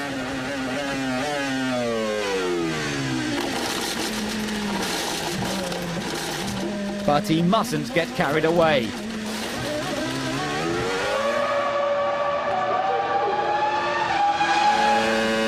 He makes his final stop from the lead. But he soon has to hand it back to Kimi. McLaren look to have it in the bag. Or do they? Kimi flat-spotted his right front tyre lapping Villeneuve, and his car is suffering severe vibrations. McLaren have 2 choices. Change the tyre and hand the victory to Alonso, or try and make it to the finish. Both Raikkonen and his team agree. They want this win. But so does Alonso. Kimi can see the problem with his tyre, but it's the final lap. Can it just hold on?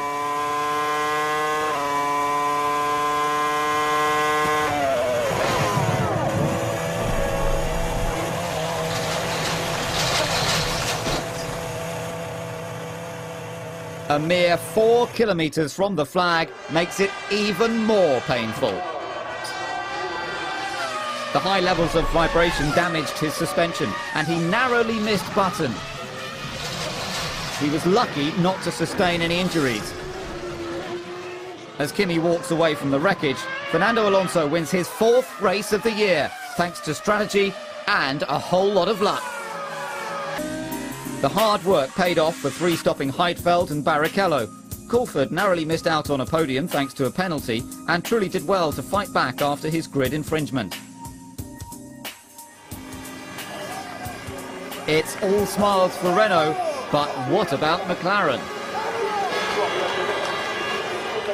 Neither us nor the team have any regrets of going for it, because a 3rd place or a 4th place, if we had pitted, A, wouldn't have been automatic, because I think there would have been dispute whether the tyre was safe or unsafe, but more importantly, the points differential would have been relatively small, and we're here to try and win the World Championship.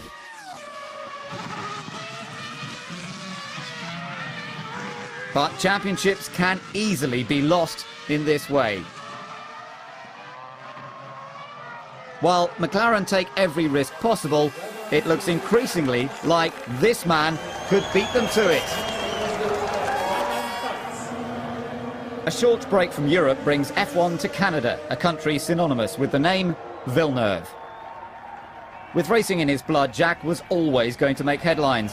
The 1995 IndyCar Championship winner became one of only 4 drivers to take pole position on their F1 debut. 1997 saw him take 10 pole positions and 7 race wins en route to the championship. And of course there was that infamous showdown with Michael Schumacher in Jerez. He's now back full-time. So how has the sport changed over the years? Some characters have gone from the paddock, which is always sad. But it looks like it's become a little bit more human in the last 2 or 3 years. Much more relaxed, and people talk more openly. So that's a nice side. And this year the racing seems to be better, so that's great. But after achieving so much, so young, what pushes him these days? Well, the aims are to get back there, of course, but you also have to be realistic and know what is possible. And right now we're not in a position to fight at the front. Montreal has not been kind to Jacques with only 3 finishes in 9 years. Is there greater pressure as it's his home race?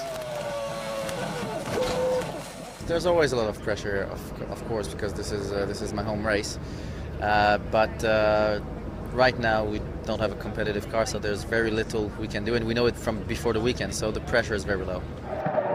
After 8 non-finishes, Jacques made his shock departure from BAR in 2003, before the last race in Japan. 2004 looked pretty bleak. But Renault threw him a lifeline, taking Jarno Trulli's seat for the last 3 races.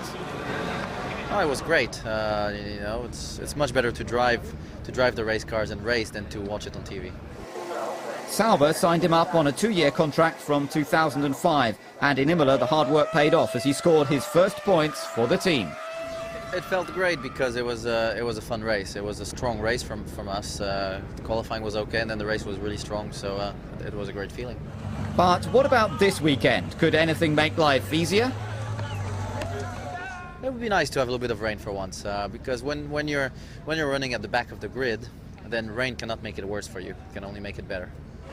The rain did not arrive for qualifying, but P8 wasn't a bad effort considering only the top runners lie ahead of him. What would Sunday bring? Race day brought the usual hustle and bustle of famous faces to the grid. Jenson Button's qualifying time puts him just ahead of Michael Schumacher and Fernando Alonso. Rubens Barrichello starts from the pit lane following a gearbox problem on Saturday. This could be Jenson's best chance to win his first Grand Prix. His start isn't good and definitely not enough to beat the Renaults. Now it's Fisichella in the lead. Schumacher is having a torrid time, slipping right back behind the McLarens. Nick Fry can only watch as Takuma Sato goes into combat with Jarno Trulli and loses. Meanwhile, Renault are monitoring the timing pages. Giancarlo, we need more, please. We need you to push a bit more. Fernando is quicker behind you, but come on, push, mate, push, push. I am much quicker. Okay, Fernando, we've told Fizzy you're faster.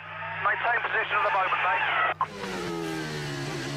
And that's exactly what he does. For the moment. Fisichella still clings to his lead from Alonso, but closing in on them, it's the McLarens of Montoya and Raikkonen.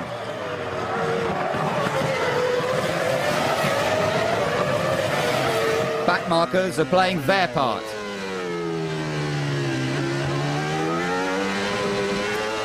Sato's race ends in the pit lane thanks to a lack of gearbox oil pressure.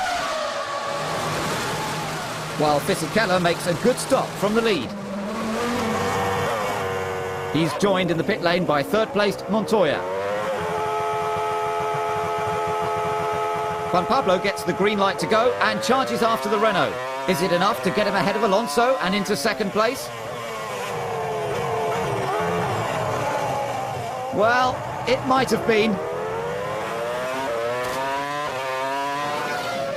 The top three remain the same after the first round of pit stops, but the McLarens are spoiling for a fight. The Renaults can't afford to back off now. But Fisichella is beginning to get in the way. Now I arrive to him. What more I have to do? We understand. We know you're quicker. Overtake him. It's an easy manoeuvre, maybe too easy.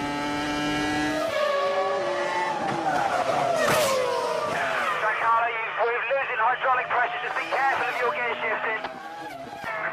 Mate, it doesn't work. I know, we've lost hydraulics. Come in, mate, come in. Very, very sorry, mate. The problem is terminal. The team cannot believe his luck. While Giancarlo can't believe another victory is lost. He is furious. Alonso leads Montoya. But gets it so wrong. He's hit the wall. Surely that's damaged the car. It's certainly handed Montoya the lead. And Briatore can't bear to look.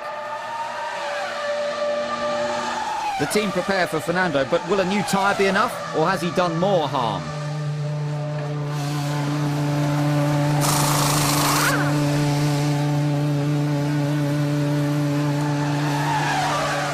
It's no good. His suspension is broken.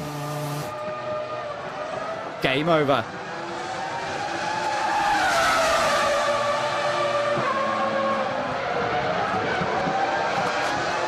So the ball is back in McLaren's court now. Montoya leads his teammate Raikkonen. And it certainly looks better for Michael Schumacher after his terrible start. With the Renaults out of the way, he's fourth, pursuing Jenson Button. The podium may be in reach after all. But it's out of the question for Jenson when he smacks into the wall of champions. The safety car comes out while the BAR is retrieved, but the race leader has already passed pit entry. And he vents his frustration at the team.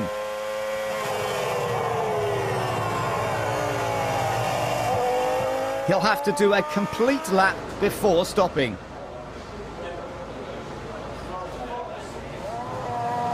Raikkonen does have the chance to make a stop. This could be the deciding factor in the race. Now Montoya comes in, while Button's car is cleared from the track. Juan Pablo's very keen to make up some ground, but he'll have to wait for the pack to pass. A red light does mean stop, but he's not interested. He's straight on the gas. And even tries a bit of force. That's just not allowed. He gets the black flag and is disqualified from the race. The crowd loses the chance to see a trademark storm through the field by Montoya. While the team failed to capitalise on Renault's bad day. Montoya had better collect his thoughts. It looks like Ron wants a word.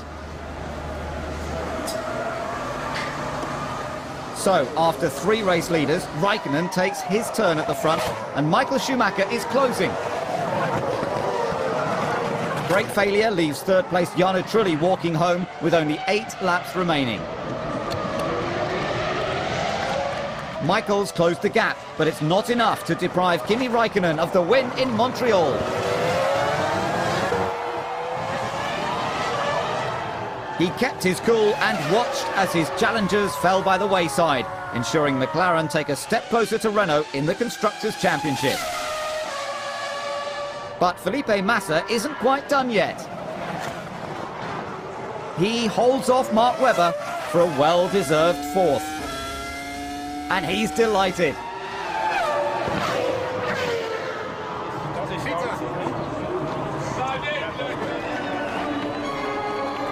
But no more than this man. Kimi Räikkönen avoided the leader's jinx to celebrate his 3rd win of the season.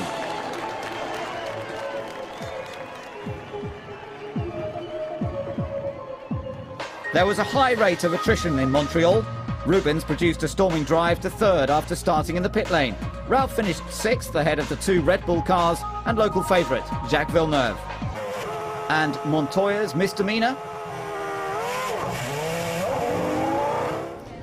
Really have to leave the driver to determine whether it's red or not, and he missed it. Joined really the pack very slowly, and you could have, the safety car was going slowly, the car was going to say, you've got to look at, as far as I'm concerned, you know, was that in any shape or form dangerous? I don't think it was, and therefore the penalty of excluding him from the race is just incredibly severe. Severe or not, Kimi looks happy enough. Formula One stays in North America and moves to its motorsporting home, Indianapolis. The weekend got off to a shaky start when Ricardo Zonta's Toyota suffered a tyre failure and speared off the track in Friday afternoon practice.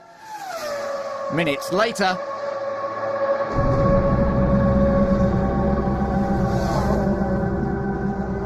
teammate Ralf Schumacher slammed into the wall at turn 13 due to another left-hand rear tyre failure.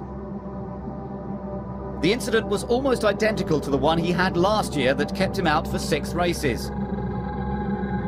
Unbelievably, he walked away from the wreckage unharmed. Which is more than can be said for his car.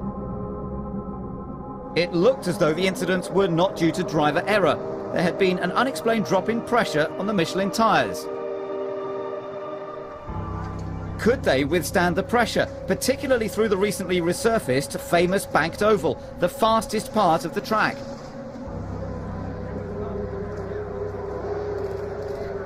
On Saturday morning, Michelin wrote to the FIA saying that they did not have total assurance that all tyres that qualified the cars could be used unless the vehicle speed in turn 13 could be reduced. Meetings took place throughout the weekend, discussing ways of slowing the cars down, such as creating a chicane in turn 13.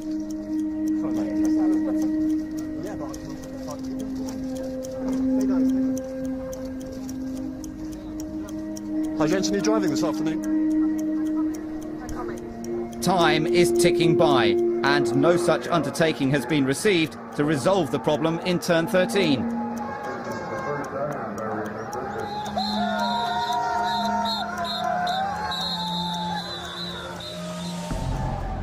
At 12:35, the 6 Bridgestone runners make their way onto the grid as normal, while the dialogue continues. For your information, Peter just called me at the moment discussions are still going on and none of the Michelin teams will leave to the grid until there is a final decision.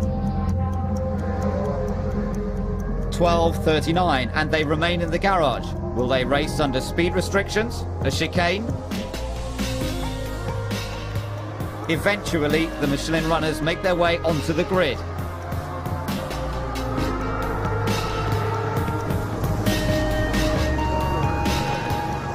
Bridgestone opted for a more conservative tyre, knowing that the high-speed sections of the circuit can cause high tyre wear.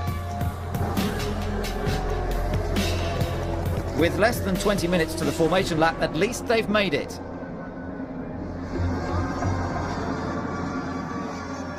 And with 73 laps ahead, the tension is mounting.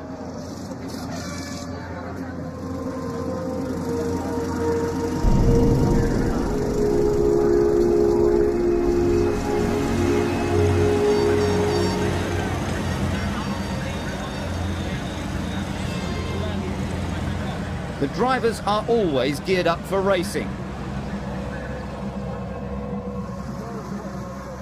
And Formula One needs to win over the massive US market.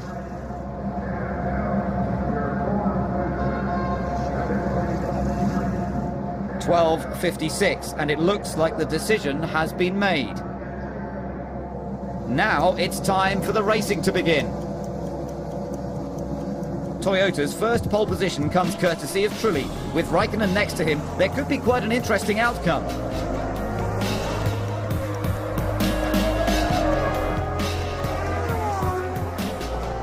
The cars make their way round the formation lap and try to warm their tyres and brakes for the start.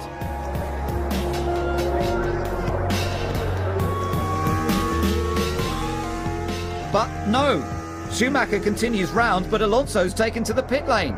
All the Michelin runners are going back to their garages.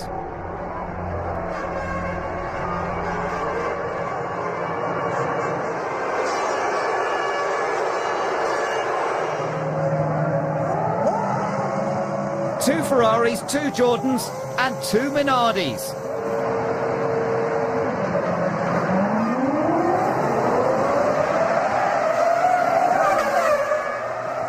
Barrichello makes a move on his teammate, while Albers is up to fourth behind Montero.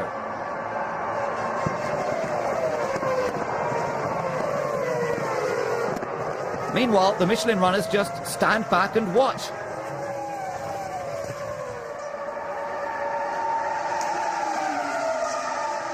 It's a disappointing conclusion. Regrettably, the Michelin teams could not participate in the race. We've got to look at the safety of our drivers. I believe that the Michelin teams offered a whole variety of compromises, including handicapping themselves to help this race take place, providing there was a chicane in place. Montero pits. The Jordan mechanics don't miss a stroke, and he's looking good for a podium finish.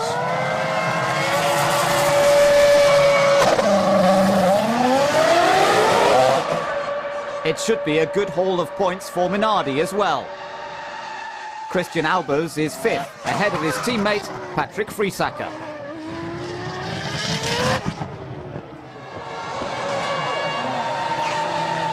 Michael is leading the race, but Ross Brawn still keeps a watchful eye on proceedings.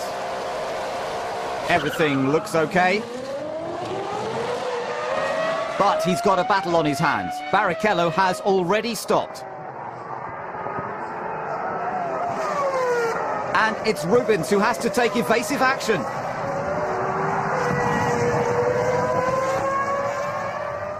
Tomorrow's headlines will be bad enough without the Ferraris taking each other out. Now there's debris on the track, and it hasn't come from the cars. Despite all of the Michelin's efforts to find a solution with the Speedway, with the FIA and the Bridgestone runners, the selfishness of some has been the cost of the majority, and you know, that's why the fans are showing their disgust by throwing stuff on the track, and I'm very sorry for them.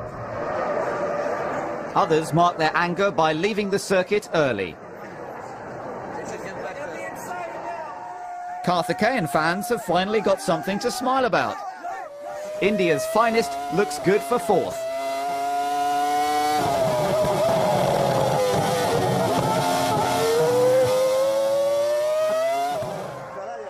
Flavio livens things up and makes an early prediction for the result. My show showed me first, Brachialer Sound. You want to bet? Ferrari live up to expectations as Michael Schumacher leads Barrichello to the checkered flag.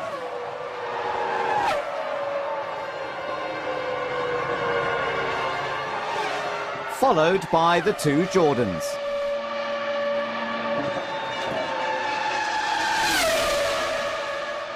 Flavio may have predicted the result, But the smart money was on this man.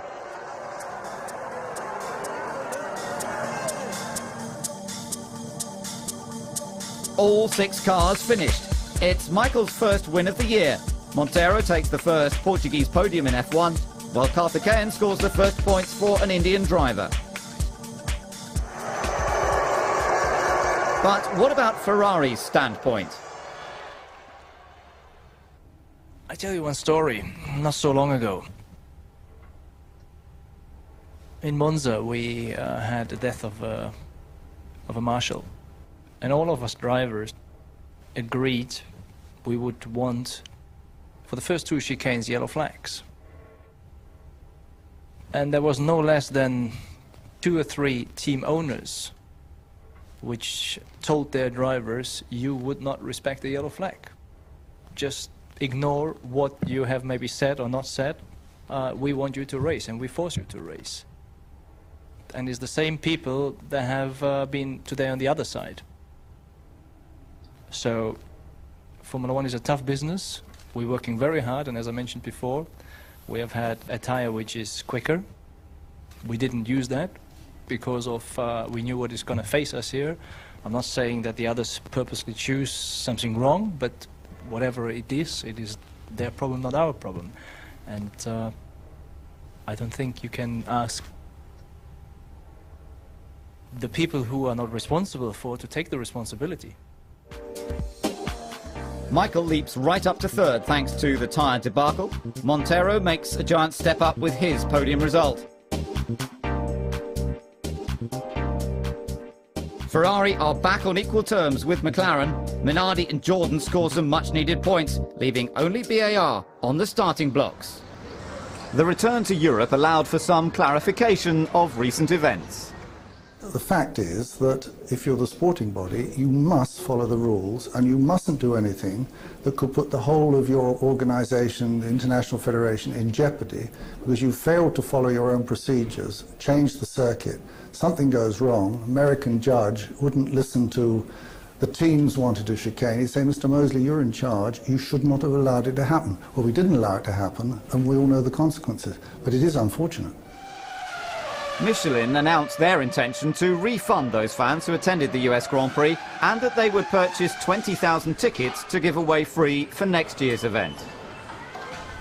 With this news in mind, the paddock was keen to get back on with the business of racing. But racing was looking increasingly difficult for McLaren. Kimi suffered an engine failure in Friday practice. His 3rd fastest time becomes 13th after a penalty. Alonso may have had a bit of trouble with the turnstiles, but he had much better luck on track to take his 3rd pole position of the season.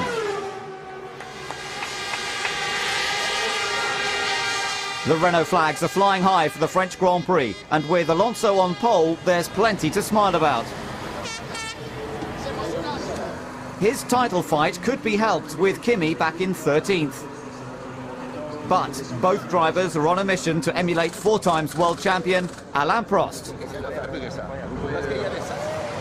With Trulli just behind Alonso, the time is right for an out-and-out thriller. What can Raikkonen do to fight back? Kimi's only made up 1 place so far. Has he got a heavy fuel load weighing him down?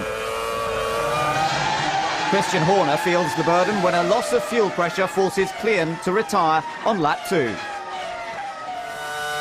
Sato has passed Barrichello, but attempts to wrestle 5th from Trulli send him into the gravel.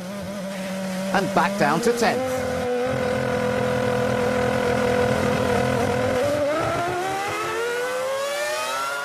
Alonso doesn't have to worry about cars in front. There aren't any. As his fuel load burns off, Kimi finally starts to make progress through the field. Eventually, the McLaren pits. He's 2nd, thanks to a long first stint. While teammate Montoya is being hassled by his old adversary, Michael Schumacher, for 3rd place. Raikkonen's 2-stop strategy leaves him 2nd after the pit stops. Without the penalty, he could have been leading the race. Montoya is not a fan of anything that limits his speed, but hydraulics failure forces him to switch off his engine and park his car. It's his first retirement this season, but reliability is costing McLaren dear. Off-track excursions are an expensive waste of time for Sato. Fisichella pits for the third and final time. He's had a tough race thanks to a fuel rig problem and a loss of downforce. Now his engine has cut out. Unbelievable. He'll drop right back.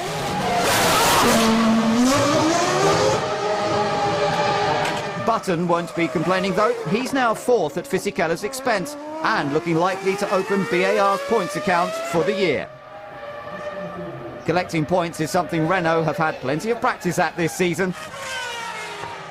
They may be a multinational team, but it's still a perfect French finish.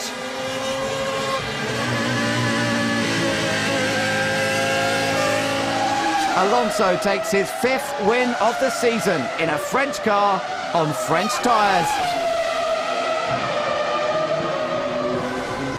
But for those with no French connections, the weekend was not so good. Of course, we noticed already on Friday after the engine failure that it really turned around our weekend, and we did the best what we could in qualifying and in the race. And okay, second place, looking on that point of view, is a good result, but we still lost the points on Alonso, and that's what we don't want to do. Only the top three finished the race on the same lap. BAR scored their first points of the year. Schumacher was the main beneficiary of Montoya's failure. While a good strategy softened the blow for McLaren this weekend, they need reliability at their home event if they're to take on Renault. It's July, it's Silverstone, so all eyes are on Jenson Button. Jenson's well better than Schumacher. Good man, let's go that up. 2005's been a turbulent year for him, both on track and off it. But after 5 years in F1, how does he rate his time in top-level motorsport? My career has been a little bit up and down. I mean, in 2000, when I arrived with Williams, it was fantastic. You know, I was very inexperienced there. And then I moved to Benetton for 2 years. The first year was disastrous. Some of it because of the car just being very difficult to drive, but some of it just because I was so inexperienced and didn't really know where to go with the setup. And then the second year at Renault, or at Benetton Renault, it started getting better, and I got more points than my teammate, who was Trulli. And then I moved to BAR Honda, where as soon as I arrived, things stepped up another gear, really, I think, in the way that not just the way of driving, but also working with the team. And from then on, it's been very, very positive. The highlights have to be last year, getting pole position in Imola, my first pole position, and also the results we had, you know, having so many podiums. But it's nice to see that we're getting back on track with qualifying, and hopefully we can get some more podiums this year. That's my aim more than anything else at the moment. From his reaction to his qualifying lap, you'd have thought he'd won the championship. There's Kimi Räikkönen starting his flying lap into Copse Corner. Here's a man with an awful lot on his mind. Whatever happens here, he's going to have to go 10 places back on the grid. Same scenario as the French Grand Prix last weekend. He hangs it all out because he wants to be as far up the grid as he possibly can be. He'll want to see P1 at the end of this lap, because that'll mean P11 and an opportunity to attack. He knows his teammate Montoya is going to be at the front of the grid tomorrow. It is all to play for tactically, and Raikkonen is sticking it on the line here. He's almost 0.4 of a second faster than Jenson Button. Remember though, he'll go 10 places back from wherever he gets. Well wide in Stowe Corner, just about got away with it, but he would have given a little bit away there, but so fast down to the first sector. But surely he's not going to go light. He's got to carry some fuel to get him a good distance into this Grand Prix. But you're right, P11 would be the best, would at least save him something. He was 13th on the grid last weekend, finished second.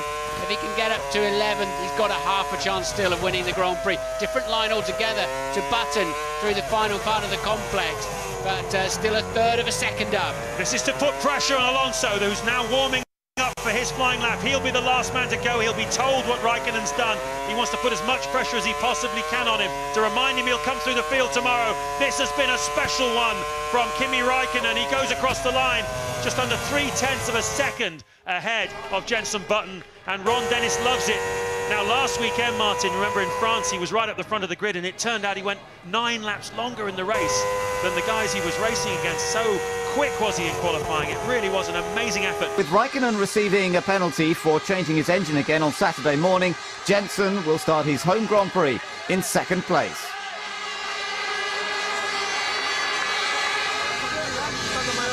A fully packed crowd gather on a hot sunny day in Silverstone, and the battle is certainly heating up between Renault and McLaren, with Raikkonen back in 12th. But can Jenson Button get in the mix and a good result from 2nd? The start beckons. Renault didn't expect to be strong here in Britain, so Alonso needs to keep his eye on the cars behind. Montoya makes a fantastic start and is right up there with Alonso. They're side by side.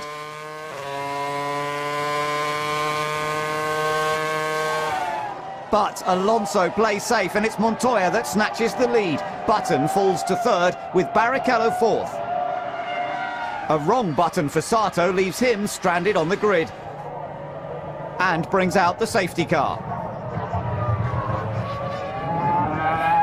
This could be the time for Fernando to get the jump on the McLaren. But Montoya is just too quick and maintains the lead. Then it's Button, Barrichello and Fisichella. Klein got the jump on Heidfeld at the start. But running wide hands 12th over to the Williams. Montoya was called in early to avoid traffic, and now Alonso is in. Where will he rejoin? It could be close.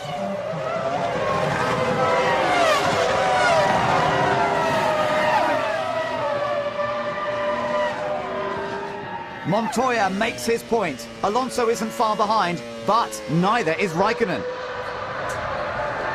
Kimi has fought back from his penalty. Now Alonso is there for the taking.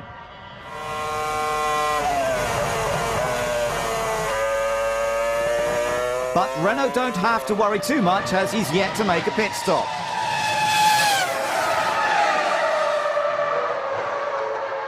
Now Kimi is in. Alonso retakes 2nd ahead of teammate Fisichella thanks to his earlier stop. Now the 2nd stops are approaching, and Montoya still has control of the race, but Renault could put paid to that with a heavily fueled Fisichella. His strategy looks good enough for a podium. But, no! Bad luck strikes again! His engine stalls, losing him crucial amounts of time.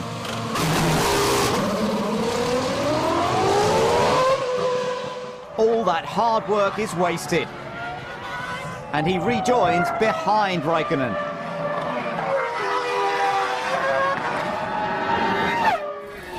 Back at the front, Montoya has maintained the upper hand despite Fernando turning up the heat. It's his 9th race with McLaren, and finally he gets the win he's been waiting for. Juan Pablo Montoya takes the checkered flag at Silverstone with Alonso in 2nd. It's a satisfying sight at the team's home race. McLaren and Renault dominated the day. Jenson Button failed to maintain his qualifying pace, and only the Jordan of Narain Karthikeyan did not finish. Montoya takes the best trophy of all, with family and team there to cheer him on.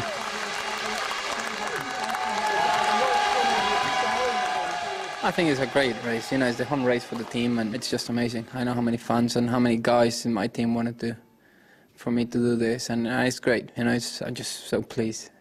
It's awesome. By Hockenheim 2004, Alonso was 5th in the championship.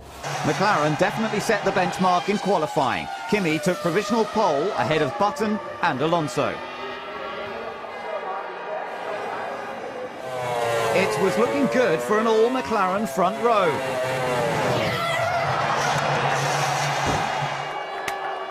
Leaving one at the front and one at the back. The German Grand Prix has been a cause of celebration for the locals in recent years, but it's all changed this season. Their man Michael Schumacher could only manage 5th in qualifying. Brother Ralph hopes a kiss from wife Cora will boost his confidence from 12th. Pole position is the best place for Kimi Räikkönen to start if he's to reduce the gap to Alonso. Jenson Button did well here last year and could be in with a shot from 2nd, but he'll have his work cut out with Fernando right in his mirrors. Montoya, however, gets a chance to see how the other half live at the back of the grid, thanks to his mistake in qualifying. While Trulli tries his best to steal Liuzzi's best dancer in the paddock title, although the crowd seem unimpressed. Nick Fry hopes Button can get the job done.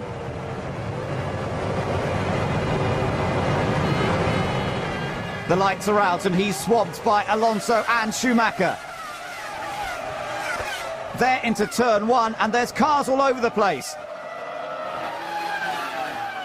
Montoya is flying and has to use his own bit of track. Trulli's Toyota attacks the McLaren, but overcooks it instead. Smacking into the back of Fisichello's Renault could aid Sato's collision course out of F1. Luck has not been on his side this year either. Now he needs to pit for a new nose cone. End of lap 1 and Alonso has no reply to the pace of Raikkonen. Schumacher is still 3rd after his off in turn 1 and Button is 4th. But it's not good for Mark Webber. His car was damaged in the first corner melee, ending another depressing run for the Australian.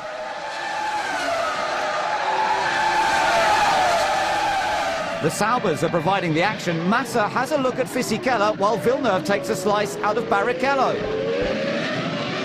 That hands the Jordan of Montero a welcome birthday present, but gifting positions is not what the team expects. So, Jacques makes his move and ruins Thiago's party. McLaren have got the speed. But there is one thing they lack. Reliability. Kimi's hydraulics let him down and rob him of another win. And once again, Alonso is there to reap the benefits. They might have the faster car, but it counts for nothing if it can't finish the race. Kimi's championship charge is slipping through his fingers while Fernando takes another step towards the title.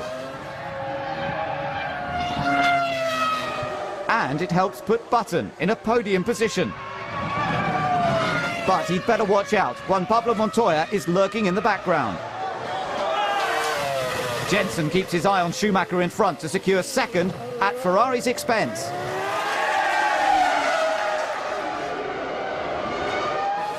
Ralph pits from 4th.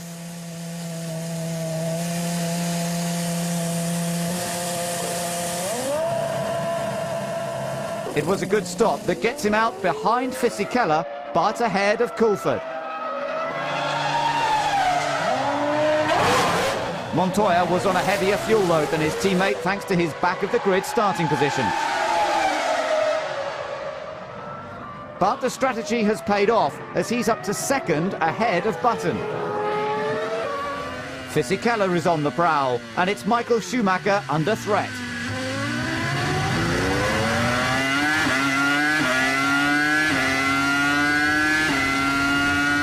Michael has struggled with grip all race.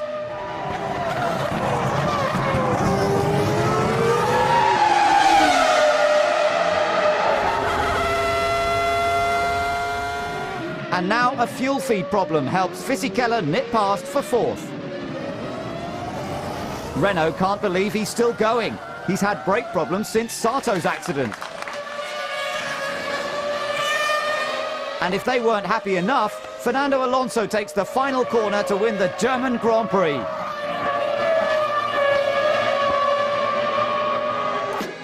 It was an inspired drive from the back of the grid for Montoya. Fisichella did well to even get his car home, never mind score points. Dornbos finished his first F1 race, albeit last. Button did well to get on the podium. Reliability could be the deciding factor in this championship. So, what went wrong at McLaren? There's simple finger trouble. There's a bleed nipple left, you know, that worked loose in the on the internals of the gearbox. Is that one of the cheapest parts of the car? It's just a part that wasn't tight enough. Simple as that. The Hungarian Grand Prix is the second race for Robert Dornbos in Formula One.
Temperatures are definitely up on Sunday, and in case your vision is obscured, that's Michael Schumacher, P1, Juan Pablo Montoya, P2, Jarno Trulli, P3,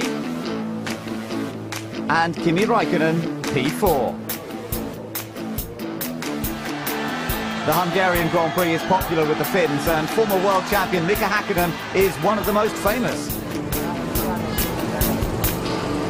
First time you hold the umbrella on top of the two good drivers. If not the most humorous.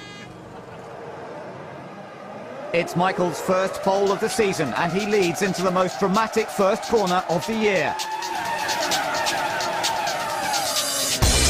Alonso's in combat with Ralf Schumacher. While Barrichello's on a mission to self-destruct. Attack from Villeneuve proved Klein doesn't actually have wings.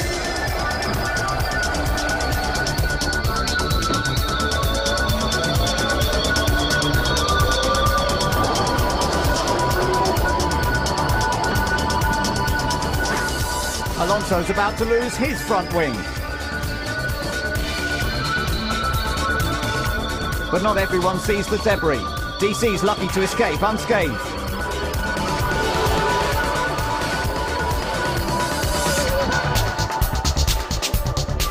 Barrichello and Alonso pit for new nose cones.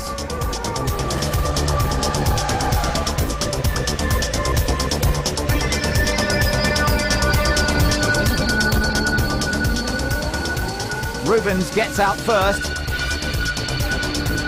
Now Fernando joins him. Coulthard is left to pick up the pieces of a disappointing day for Red Bull. His former boss watches his drivers. Raikkonen passes Montoya rather easily.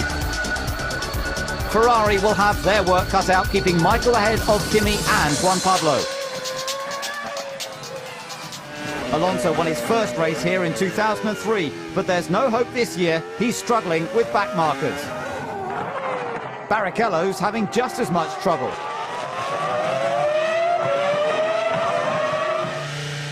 Alonso makes his first scheduled pit stop and takes on more than he bargained for. It's not a good day for Renault. He rejoins behind Kimi, but he is a lap down on the Finn. The heat is on, but McLaren are cool under pressure. This is Kimi's big break to reduce the gap, with Alonso well and truly out of the points. It's pit stop time again. Kimi is really pushing Schumacher. Ferrari get ready. Michael is in. Kimi has clear track ahead and gets the hammer down. But Ferrari have turned Michael around pretty quickly.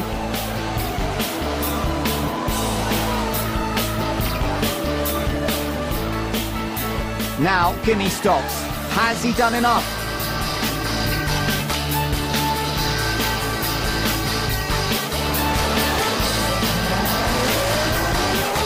It's a good, clean stop, and he gets out well ahead of Michael. But this wasn't on the tactical agenda. Montoya slows.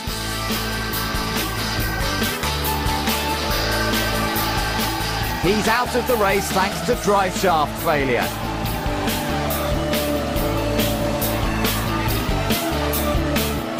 While one McLaren leads the race, the other rues the team's poor reliability record. Sauber have quite a good reliability record. Until now, Massa pits with smoke coming from his car. His spark coils are overheating, but it doesn't stop them refueling.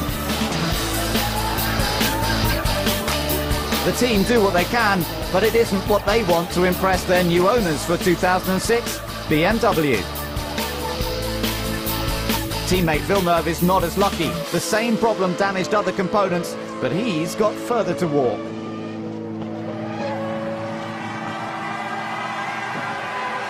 But for once, Kimi has no reliability issues. It's his fourth win in the MP420, and the team are very happy.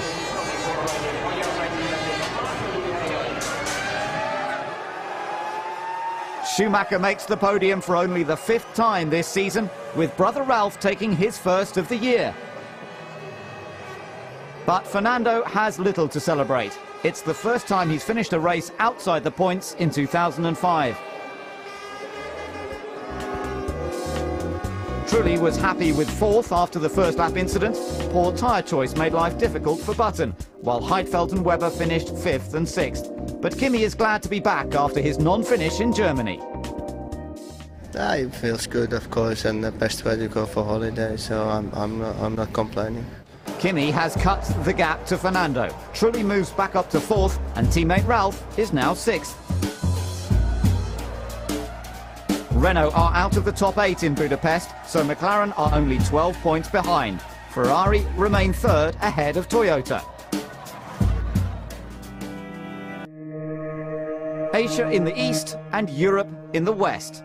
Istanbul is the only city in the world which is spread over 2 continents. The meeting point between the Occident and the Orient is an exotic blend of tradition and modernity.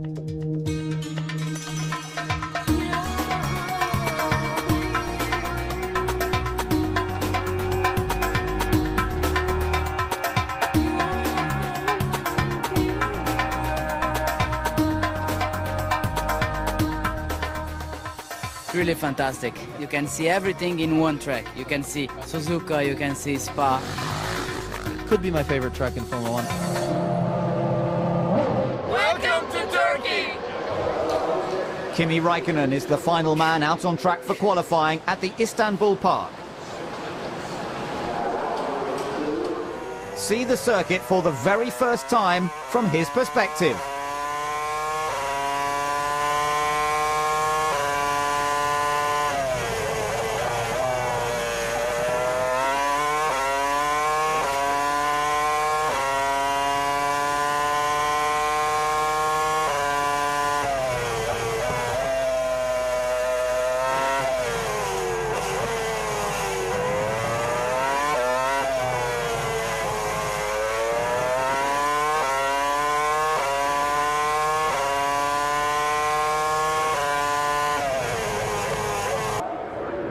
Istanbul has been the capital of 3 great empires. Now it joins the Formula 1 fraternity.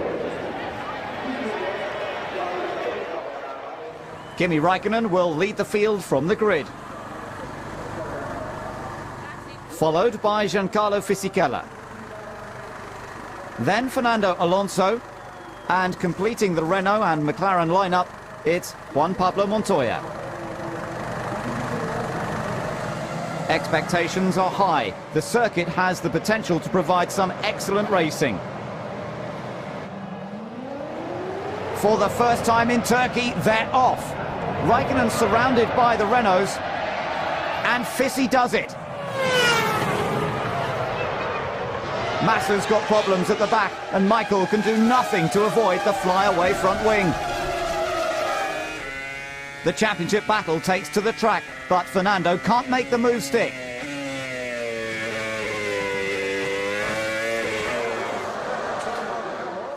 Räikkönen's pushing, so when Fisichella makes a mistake on the exit of turn 10, he seizes the opportunity.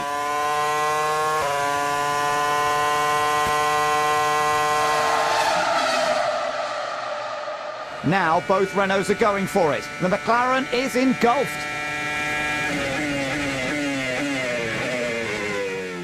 But not that easily overwhelmed.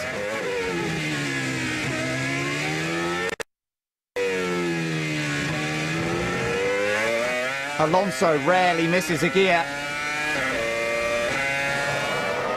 But his teammate is holding him back.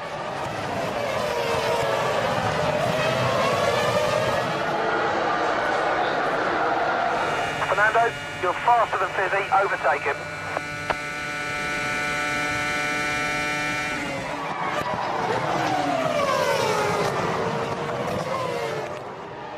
Button qualified 13th, and now he's giving Coulthard some serious hassle.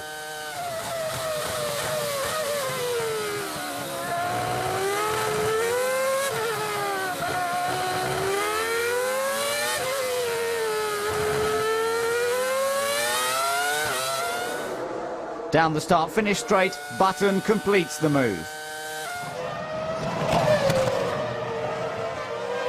But Webber's having problems getting the job done thanks to a right rear puncture.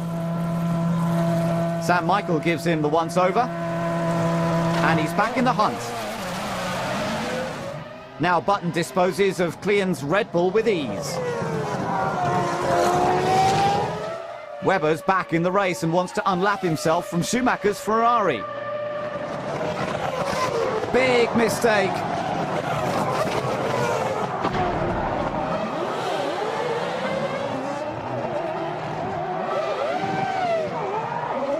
At some point at mid-corner I got a bang from the rear. I haven't seen the videos about it, but I would suspect that he wasn't really next to me to take the corner. I got really well in there in the braking area. Then I thought he's coming across, and I'm trying to get back out then, and then I couldn't get my front wheel back out from behind his rear wheel. So sometimes, even when he's in the he doesn't like to be overtaken. So, but that's why he's probably a good champion. In his position, I don't think how much sense it made to go for an attack like this, because one lap down, you're never going to make up this ground. Button's making up plenty of ground as he's yet to pit.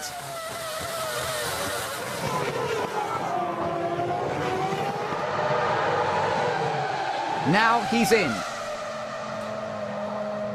His start wasn't great, but he's worked his way up to third. Now he's got to do it all over again from ninth. Montoya's in for his first scheduled stop. It looks okay, he's set to go, but no! The fuel rig gets stuck.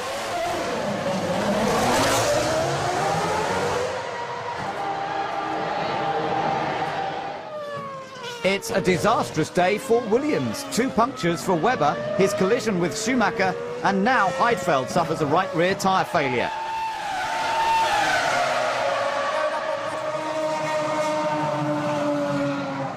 What is going on? Raikkonen leads through turn 8.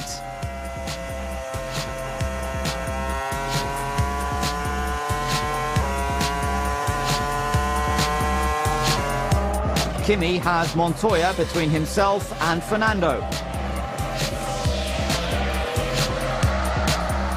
Can the second round of pit stops change that? Alonso pits.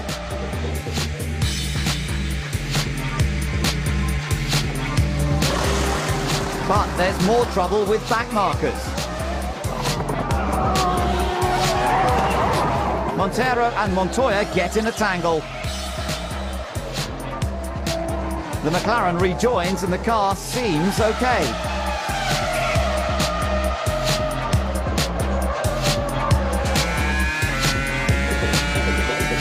But running wide at turn 8 gifts second to Alonso.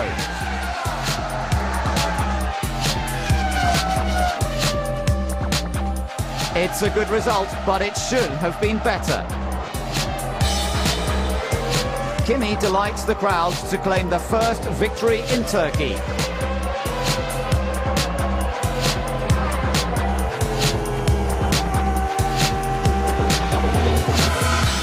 Alonso finishes second. But Kimi's confused. Went on the last lap then, because Montoya was second.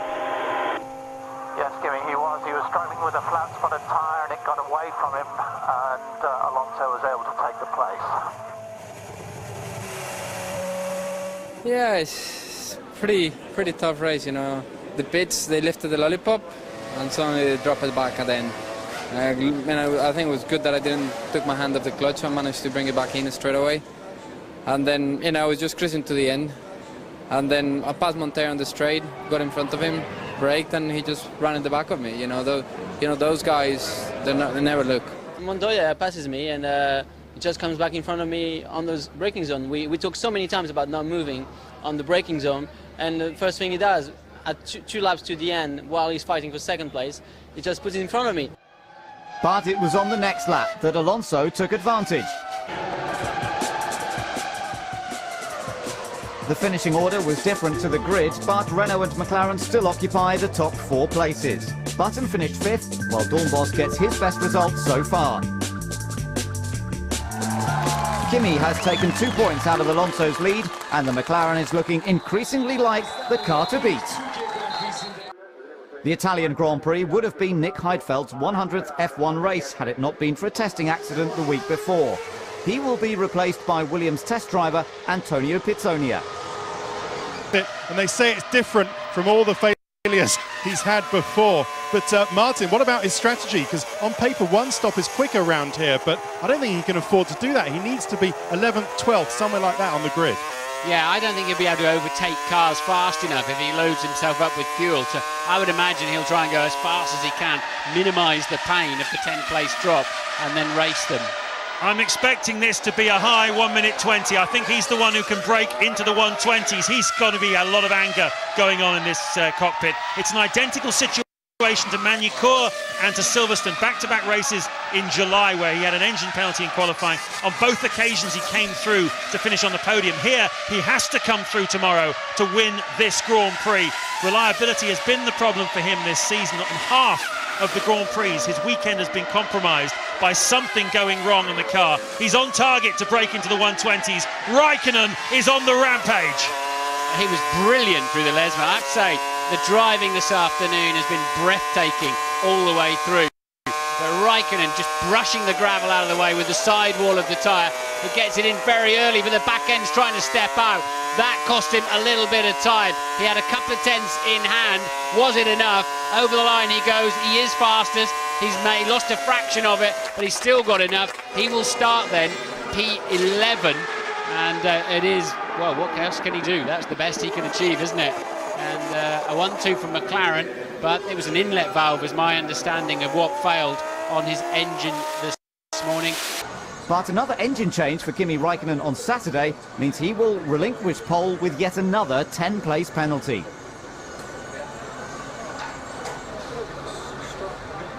So, what should have been an all-McLaren front row becomes a possible Renault gain.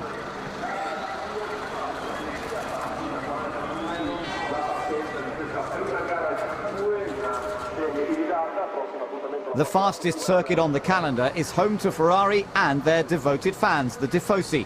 But there's little for them to smile about, with Michael Schumacher's 6th and Rubens Barrichello behind in 7th.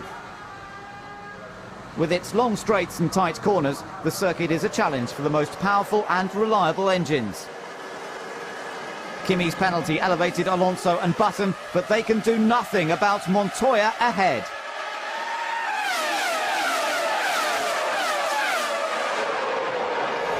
It's anyone's game into the first chicane. DC makes contact with Fisichella, then Webber taps the Red Bull. Kimi keeps clear of the debris, but Karthikeyan's left at the back of the pack. McLaren keep an eye on Kimi's progress. But it's not as good as they hoped. He can't find a way past Jacques Villeneuve, while teammate Montoya is increasing his lead over Alonso.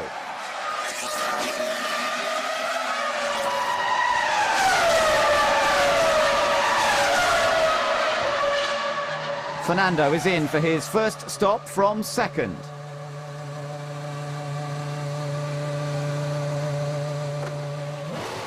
Catching Montoya looks like a hopeless task. He needs to keep his focus on the other McLaren. Ralph and Kimi are into the final corner. Where will Fernando rejoin? It's going to be so close.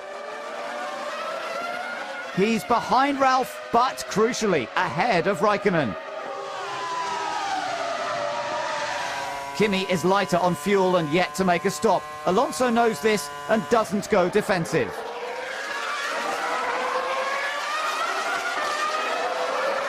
Fisichella's in from 2nd. He's doing well after lining up 8th on the grid.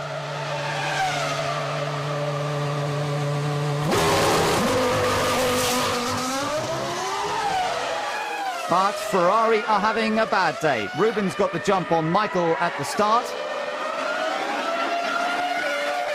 Now they're battling each other, but they're not even in the points. Everyone else has pitted. Now it's Kimi's turn. The one-stop strategy has worked well so far. But there's a problem with the left rear tyre. After only 3 laps, Kimi must pit for repairs.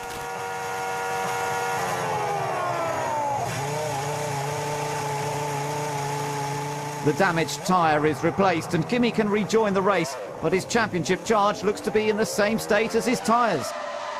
Things haven't gone well for BAR either. Sato had fuel rig problems earlier. Now his battle with Mark Webber goes to the pits.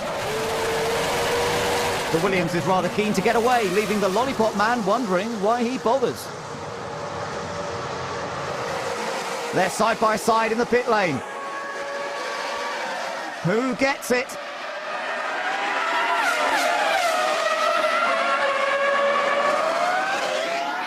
Into turn 1, it's Webber.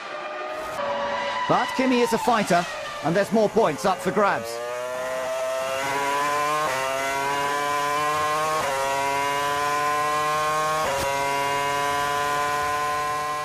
Truly has no chance.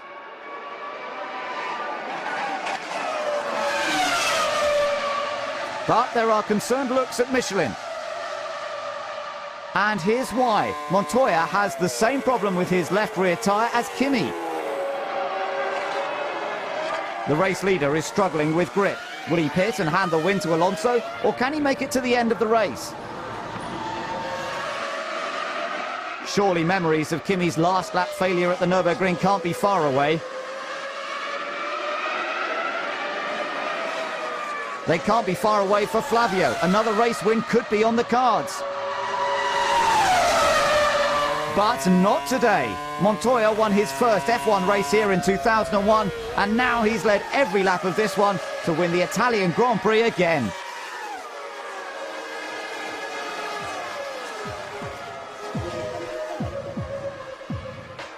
"20 cars started and 20 cars finished. No points for Ferrari, and without his tyre problems, Kimi could have been second. There weren't enough laps for Fernando to take advantage of the McLaren, but at least he's ahead of Kimi and extends his championship lead. Connie congratulates her husband, but it could have been commiserations. Yeah, it was tough. You know, I got to a point I thought, it can't be happening. You know, again, another one. But it was, the tire managed to hold on there, and I think we were quick enough all the race that, the gap we opened, it was good enough for that. Being a family man these days, is Juan Pablo worried about the consequences of a tyre failure? You hit something, you get out of the car, you go home all off. But, I'm going home happy, and I won the race. Fisichella helps Renault's constructors charge and gains the crowd's approval. He's the first Italian to stand on the podium of his home Grand Prix since Michele Alboreto in 1988.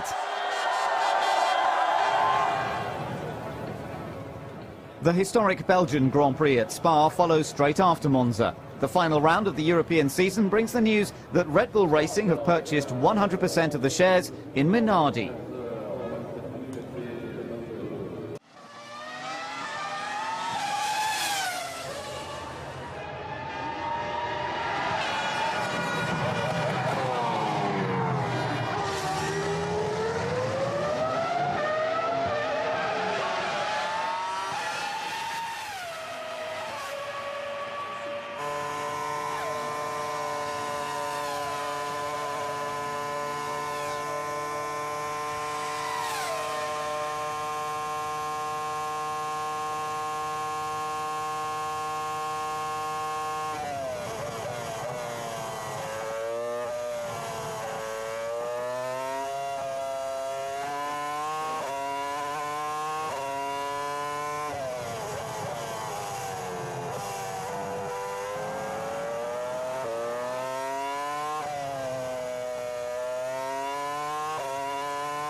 But it was Fisichella that should have followed the McLarens on the grid had it not been for an engine change on Saturday morning. It's the first wet race of 2005 and Montoya's on pole for the second time in a week. Kimi's under threat from Trulli. Alonso tries to go round the outside while Montoya has it all under control. They've made it round La Source safely and already Juan Pablo is pulling away.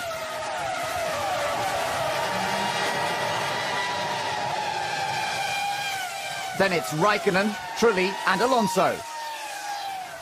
But something's happened.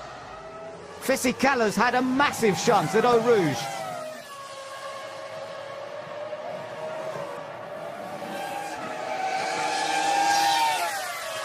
He had a good start after his 10th-place penalty, but lost it at the fastest part of the track.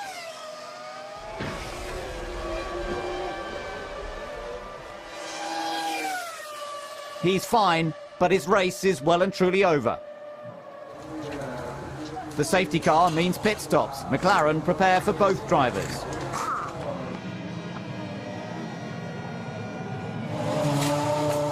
Montoya's in first and stays with intermediate tyres and takes on fuel. But the rest of the cars still haven't made it into the pits, thanks to Kimi. Now the safety car is in. Montoya has an easy lead, but it's Kimi that needs to win the race. Villeneuve didn't pit and is up to second, but quickly falls back to fourth.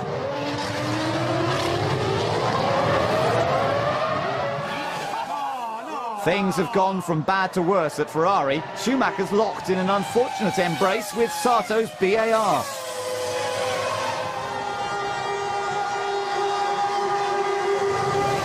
Michael is furious. He had hoped to exploit the adverse weather conditions, but Sato, with cold tyres and cold brakes, could do nothing to avoid him and will receive a 10th-place grid penalty in Brazil for causing the accident. Takuma is keen to give Michael a little more space off the track.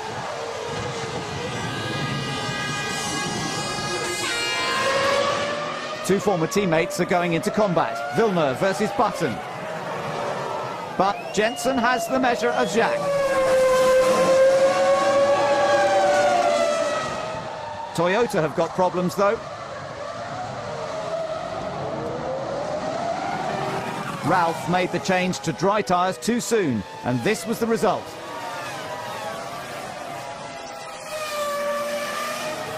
He returns to the pits for intermediates. Villeneuve's having a spirited race. Now he enters into some lively wheel banging with Karthikeyan. Leaving the Jordan to do his own thing.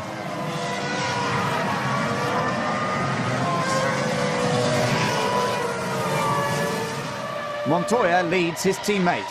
They could be heading for the first McLaren 1-2 in 5 years. Alonso pits. He's taking on fuel and changing tyres.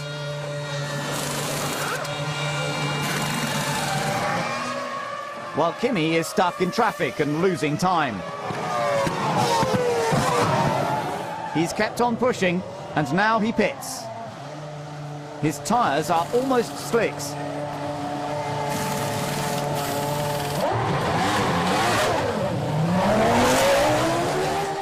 But the team are confident he's done enough. Kimi had more fuel on board than his teammate, and now he leads the race. There's one BAR and one Ferrari left. Button takes on Barrichello. And wins. Pizzoni is in and makes the change from intermediates to dry tyres. Ralph changed too soon. Have Williams made the same mistake? Ferrari don't seem to think so and make the switch for Barrichello.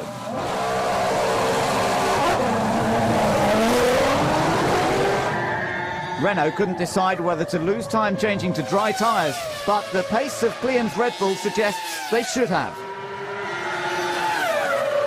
Another incident. Montoya's in the tyre wall. Pitsonia was trying to unlap himself on dry tyres, but collided with the McLaren. Leaving Montoya to stand back and watch as his teammate takes the last few corners towards another victory in Belgium.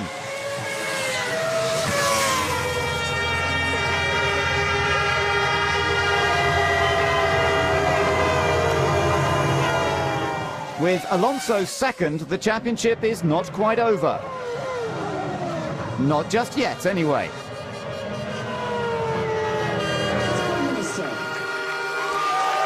Once again, Kimi is the king of Spa, ensuring the title fight will go to Brazil.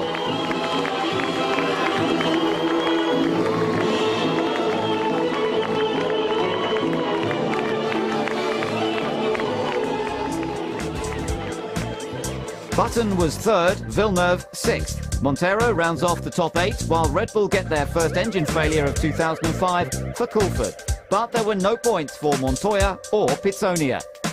You know, the goal was for Kimi to win the race, not myself today, to be honest, to help the team and help Kimi. And we, you know, it looked pretty much as planned. But I'm not sure if he came out of the pits or something, because his pace before that was quite slow. So I'm not sure what happened. And I went into turn 12 and he just ran straight into my right rear corner, not even the side or anything, you know. The slicks were so much quicker. I felt like it was a lot quicker than Juan. He braked really early, so I thought he was trying to let me by. Put the car next to him, he obviously didn't see me.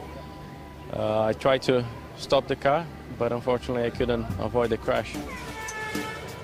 Raikkonen has a tough job ahead if he's to stop Alonso. Outgoing champion Michael Schumacher is third, with Montoya fourth. Ferrari will not win the Constructors' Championship for the first time since 1999. Whether it is Renault or McLaren is anyone's guess. Sao Paulo could set the stage for the crowning of a new world champion. Alonso will take the title if he finishes on the podium. Raikkonen will try and take the fight to Japan. Who will be the man to assume Michael Schumacher's crown? Both of them deserve to win the championship. They've both done a great job. They're great drivers. So I feel a little bit sorry that I haven't been able to push them a little bit harder. Montoya set provisional pole early in qualifying. Alonso was the penultimate driver out.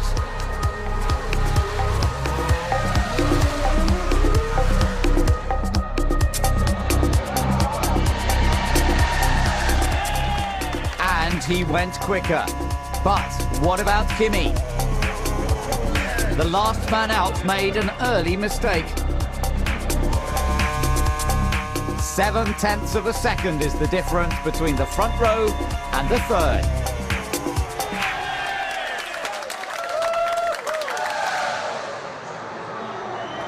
Kimi has got a tremendous fight on his hands if he's to beat this man.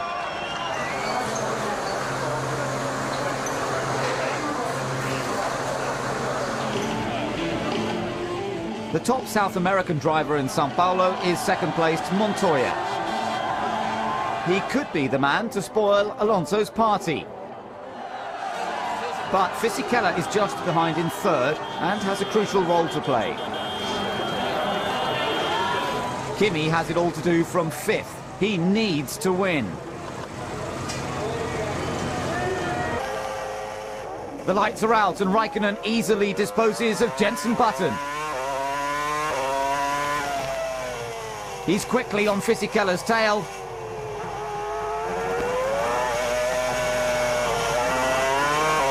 Giancarlo does his best.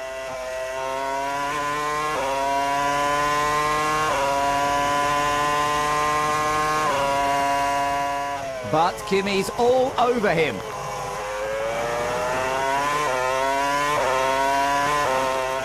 The Renault can't hold him back any longer. But what's happened? The safety car is out.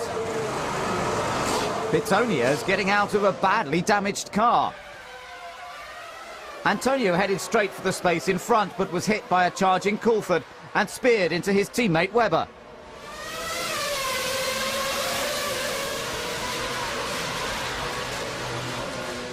He didn't even make it to turn 1 at his home Grand Prix.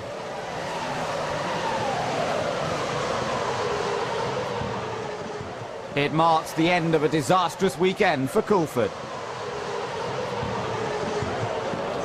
Webber, however, makes it back to the pit lane, and Patrick Head remains optimistic. He's not the only one keen to resume racing. The McLaren is right on the back of the Renault's rear wing. But Alonso remains unfazed. The green light to start racing has been given. Montoya is closing on the leader just like in 2001, but Fernando won't be intimidated and he needs to play safe. A small slide and Alonso is compromised.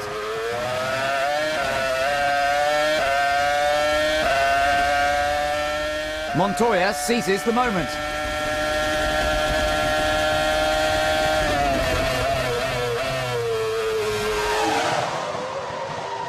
Juan Pablo is edging away, but Kimi is stuck behind Fernando.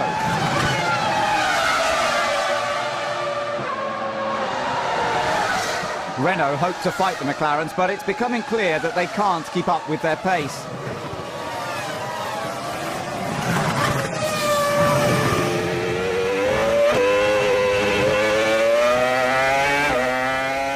Trulli's had a frustrating weekend.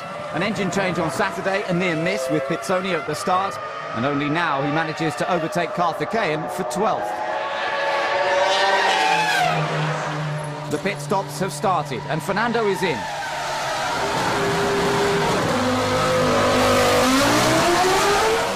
Five laps later, and it's the leader who stops. Kimi's able to stay out much longer than Fernando. He had more fuel in qualifying. This is where he can make the difference.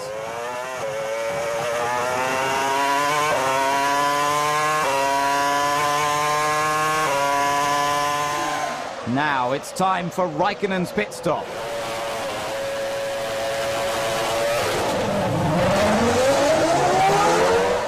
There's Montoya. Kimi's not managed it. He's ahead of Alonso, but this is not what he wanted. Even with Kimi in front, Fernando is in the right position for the title. Dornbos was running well until a broken oil pipe forced him to a smoky end. Barrichello and Button will be teammates next year, so there could be some psychological games at play. It's time for the second round of pit stops. McLaren versus Renault. Lap 48 and Alonso is first in. 6 laps later, Montoya stops.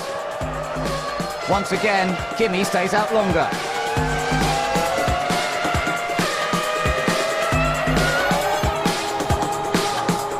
Lap 59 and finally Kimi pits.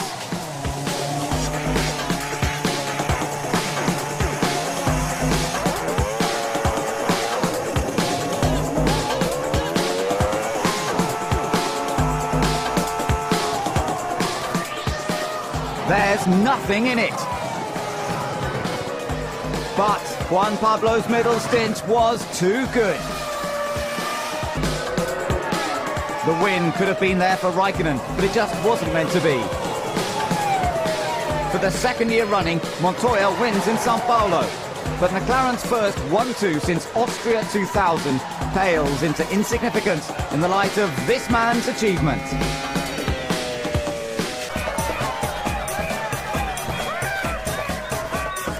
McLaren reached their 40th 1-2 finish and Michael gracefully gave up his title, but is sure to do his best to reclaim it next year. With 2 races to go, Alonso's points tally is impossible to beat. Raikkonen is second, while Montoya is tied with Schumacher. McLaren's strong finish means they now lead the Constructors' Championship by 2 points, leaving plenty of excitement to follow. He might be up there with the best in F1, but he doesn't forget his heritage, although in Oviedo, the champagne is replaced with cider.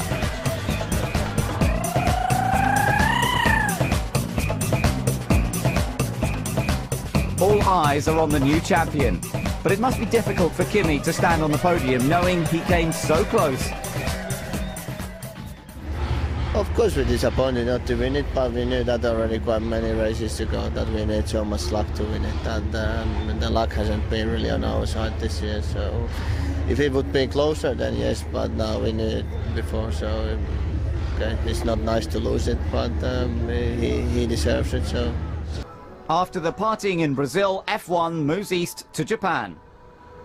The two drivers, if you would stand for a moment and shake hands. I have been asked. Alonso's the champion, but McLaren seem to have had the faster car in the second half of the season. Does Kimi feel robbed of the title?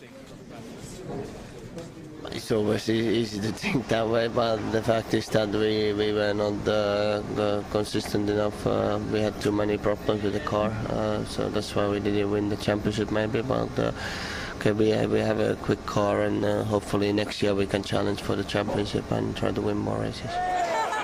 The Finns have provided two world champions in Keke Rosberg and Mika Häkkinen. Were they an inspiration to Kimi? I think so. I never had any heroes. Of course, I was hoping for the Finnish guys to have good results in Formula 1, but that's about it, really. I ended up in Formula 1 in 2001. A big part of that was Peter Sauber to give me a chance to come, and then my manager to help me from go-karts to the Formula Renault in England, and then to Sauber. So really the story in a short way, and I'm very happy to be here. Whether it's Formula 1 or rallying, Finland has produced a high number of top-level racing drivers, like Mika Salo and JJ Leto. What is it that makes them so quick? Maybe something that many families living on the countryside in Finland, and then you have a chance to go on the field with the old cars when you're 10 years old or 11, 12. So for sure it helps you to learn driving the car and handling the car. So I guess it's part of that campaign. Atrocious weather during qualifying really shook up the results. Many of the top runners went out in these conditions. Montoya will start 18th, Kimi 17th and Alonso 16th. So where does that leave the Constructors' Championship? For me, it's much more important to win the Drivers' Championship than the Construction Championship, but for sure that for the team and for Mercedes it's important to try to win it, and I think so we have the speed in the car. As long as we don't have any problems, we should be okay, and we should be able to win it, but you never know, so many things can happen. So. It's a Japanese car on pole position thanks to the weather, but the crowds only have eyes for one man. With his future in doubt, Sato needs to make an impression. Ralph stays first. Fisichella passes Button while the Red Bull surrounds Sato. But Takuma makes a mistake and has to avoid the man set to replace him at BAR next year. Raikkonen is doing his best to make up ground from 17th. He makes a move on Pitsonia. It's Montoya. He's crashed in the final corner. The safety car will have to come out while the McLaren is cleared from the track. Villeneuve didn't appear to see Montoya, leaving Juan Pablo careering into the barrier. At least it's a short walk back to the garage. The racing resumes and Ralph leads Fisichella, Button, Coulthard and Webber. Missing the chicane leaves Alonso behind Klein. They've been having quite a battle, but Alonso's on the prowl and Kimi's waiting in the wings. Now Trulli takes centre stage. He's facing the wrong way on the track. Safety car standing by. A hopelessly ambitious move by Sato ruins Trulli's weekend.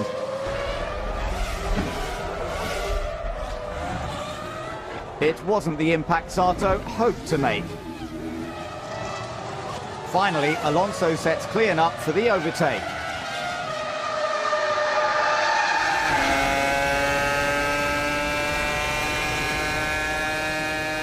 It's a clean manoeuvre that keeps everyone happy. The safety car has ruined Ralph's three-stop strategy. He'll struggle to retake the lead of this race. The new champion is in hot pursuit of the old one towards 130R.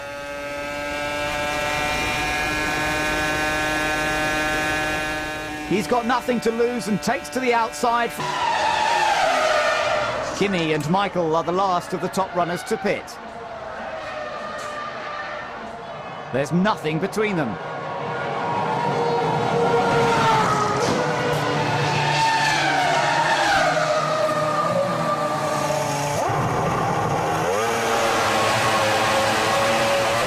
Kimi leaves first, but Michael's not got so far to go and maintains his superiority.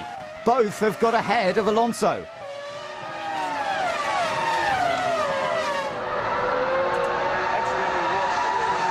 Michael's under threat, and Kimi's closing fast.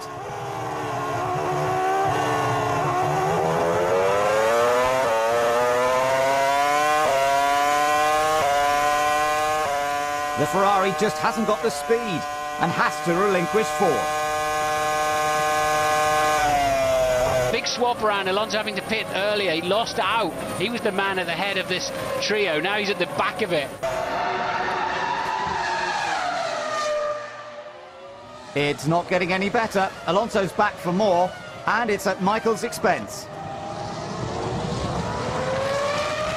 The Ferrari isn't quick enough onto the final straight. Fifth goes back to Alonso.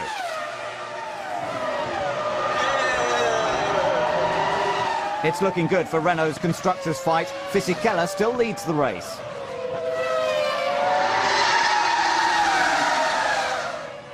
He's got Jenson Button and Mark Webber in between himself and Kimi Räikkönen.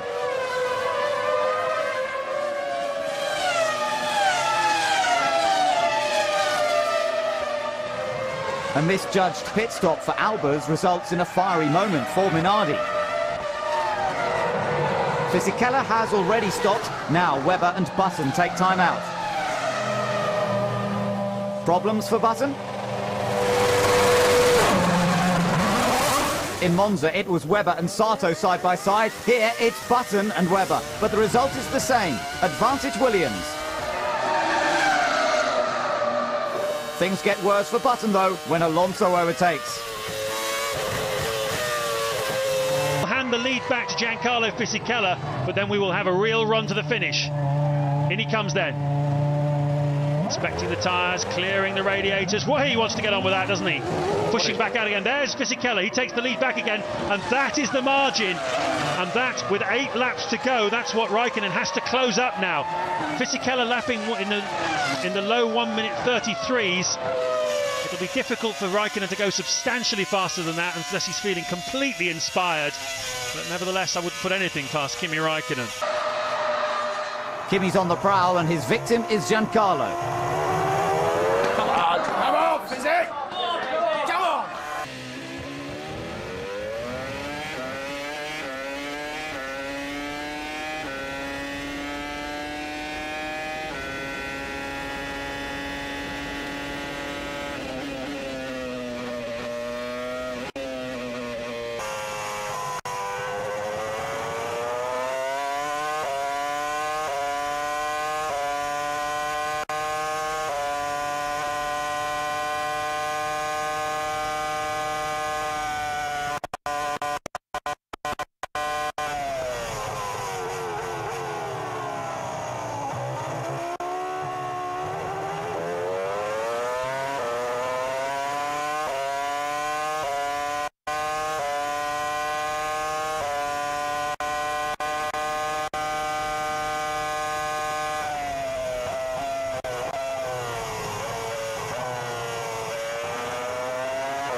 Exit of Spoon again then, and a Fisichella up the inside. He's now moved to the outside, the racing line, and Raikkonen is absolutely hauling him in. And again, he goes defensive when he doesn't need to. It puts him out of shape then for the exit then, as we saw earlier on. Has he got enough traction to keep the McLaren behind him? He's really left himself to be a sitting target now.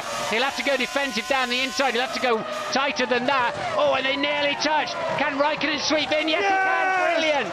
What a brilliant move! Side by side down the straight. Grand Prix racing at its absolute finest.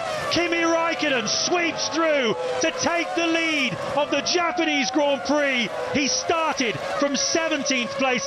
Brilliant stuff from Räikkönen. Kimi Räikkönen then heading for his 10th Grand Prix victory. One of the finest moves of the season ensures Kimi takes a sensational win.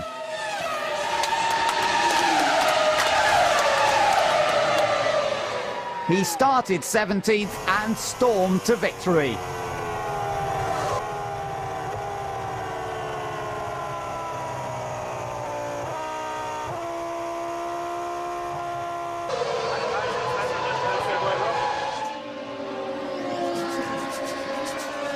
Albers did make it to the end of the race. Sarto's excluded from the results for his move on Trulli, and Villeneuve receives a time penalty which drops him to 12th.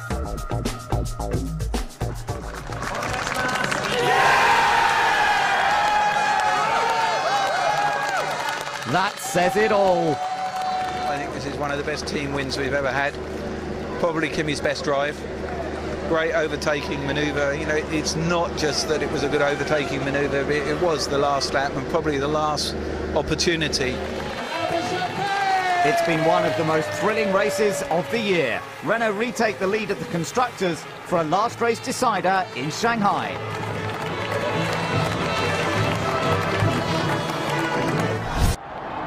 The final round of the season is also the final chapter in the history of several famous names in the sport. After 250 races, Jordan celebrate their last day in yellow before becoming Midland F1 in 2006.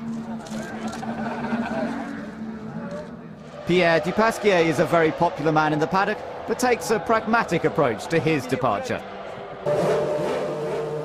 Peter Sauber has been in Formula One since 1993, but next year BMW will take over the reins. Will today be an emotional race? Yes, I think so. I think so. One side is a normal day, daily business, but on the other hand it's very special, yeah. After 12 years, there have been ups and downs. What was his finest moment? The best memory, I think overall the 4th place in the championship 2001 and the 6 podiums. Sauber and Jordan are not the only names to disappear. After 20 years, Minardi become Red Bull. Webber's 5th place in Australia 2002 must be their highest point. A couple of laps towards the end, everybody realised that Minardi was going to score points at my hometown, Mark's hometown, and we don't keep champagne. And they went out the back, the motorhomers, to get some champagne, but before they could even go looking for it, every other team in the paddock was already on their way down. And that's what this place is all about. It's a family. We're all one big family, and that's what I'm going to miss the most is the people. 1, 2,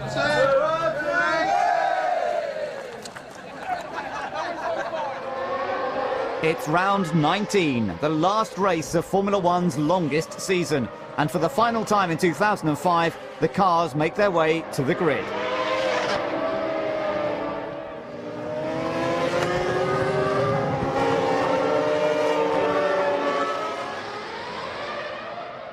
The Constructors' title will be decided here, but Michael Schumacher and Ferrari will not be collecting any silverware today. Michael has plenty of time to reflect on what he calls their worst season in his 10 years with the team. Surely not! Michael didn't seem to notice the Minardi of Albers and drove right into him.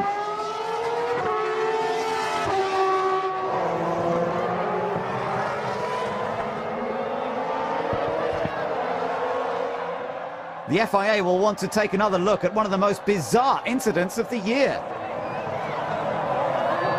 The cars are wrecked nearly half an hour before the start of the race. Michael Schumacher going to the grid. I am damaged the car. Do I need to come back to the pits for T-car? Yes, Chris, jump out and come to the box, we'll give you the T-car. Albers follows his team's orders. Michael struggles to make his way round, but he too has to bail.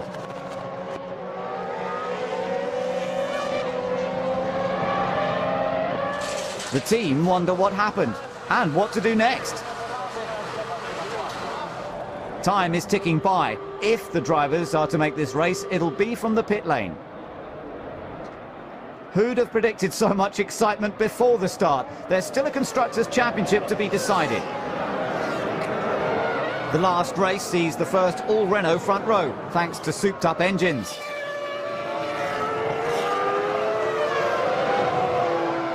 And Michael tries to remember. Mirror, signal, then manoeuvre. For the final time, they're off. Alonso blasts away while Raikkonen attacks Fisichella's second place.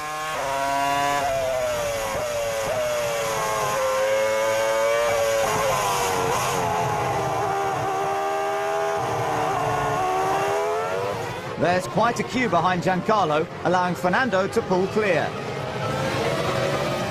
McLaren hope their strategy can leapfrog them ahead, but they don't seem to be within striking distance. There's a dislodged drain cover at turn 10, but Montoya didn't see it in time. He's damaged his front right tyre.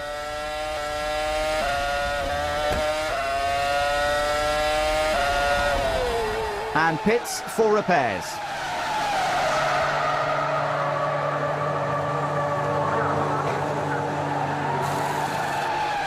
But the track needs some urgent attention as well. Giancarlo, the safety car was out because a drain came up on the exit of turn 10. You just need to be very careful on the exit of turn 10. They've taken it away, but I don't know if that means there's a hole there or something now, so just be very careful exit turn 10, mate. Bet Mylander didn't see this in his rearview mirror.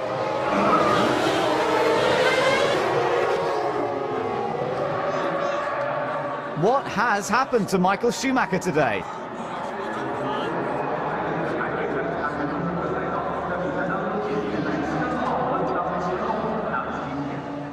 Patrick Four looks on in disbelief.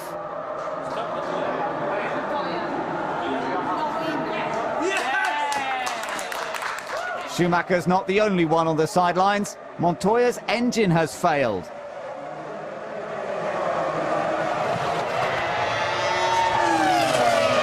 Leaving Raikkonen alone to take on the Renaults and keep McLaren's constructors' fight alive.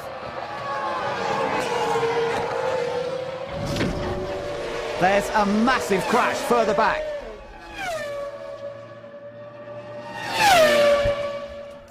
Karthikeyan lost control of the car at turn 13, took a huge impact and brings the safety car out for a second time.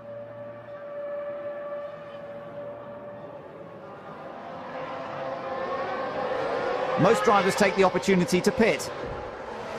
Alonso still leads, but Raikkonen is pitched against Fisichella. Who will get out first?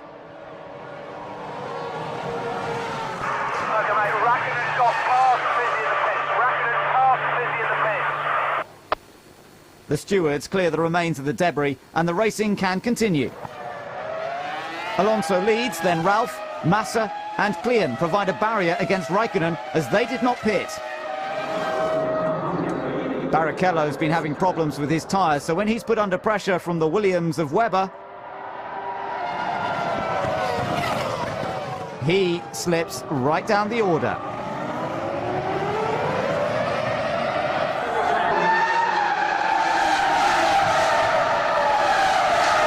Ralph's had a good race. He didn't pit during the second safety car period. This stop leaves him fourth, for the moment at least. Giancarlo, we have a drive-through penalty. We have a drive-through penalty. The penalty is for what we did in the pit entry, holding up, he said it's for obstructive driving in the pit entry. It no way affects the outcome of what we need today, mate, so don't panic, there's no problem. Renault aren't convinced by the penalty. And it hands third to Ralf Schumacher. An unexpected surprise for Toyota. The last day in a Minardi has been pretty rotten for Albers, and it gives Alonso a final scare.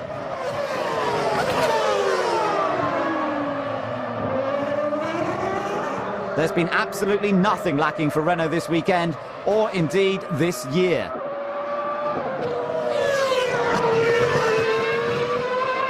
There may have been 2 safety car periods and a penalty, but nothing could stop them from winning the Constructors' Championship in Shanghai. Ralf finishes third, Klien is a strong fifth, while Massa ends his last race for Sauber sixth.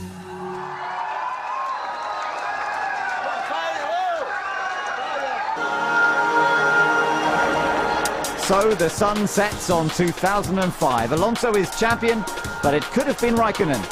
Schumacher is lucky to stay third ahead of Montoya. Button scored all his points in the second half of the season, and Montero certainly earned his most reliable rookie title. Wirtz scored more points in one race than several drivers did all year, but it's been disappointing for Sato. Robert Dornbos was the only driver not to score. The Constructors' title was decided by 9 points. The last time Ferrari finished third was 1995, but it's Toyota's best year so far. Jordan and Minardi scored points, but hope to move further up the grid with their new names next year.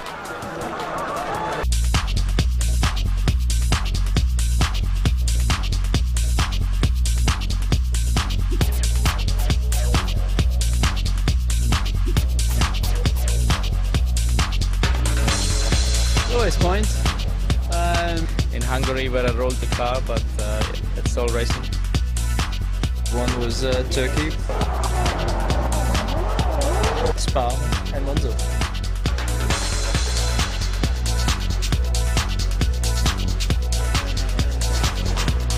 Probably Nürburgring first corner with Montoya. Monaco, very disappointing there because we genuinely had a car that was capable of being on the podium, and then Michael hitting the back of me, of which he still never apologised. Probably the first 8 races.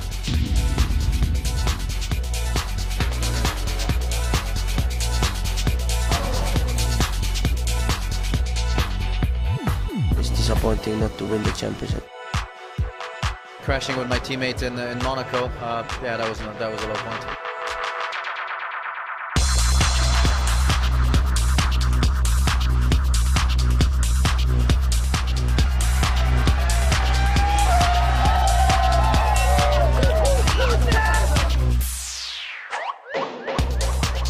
I think there's been several high points. I think it was Canada when I finished 4th.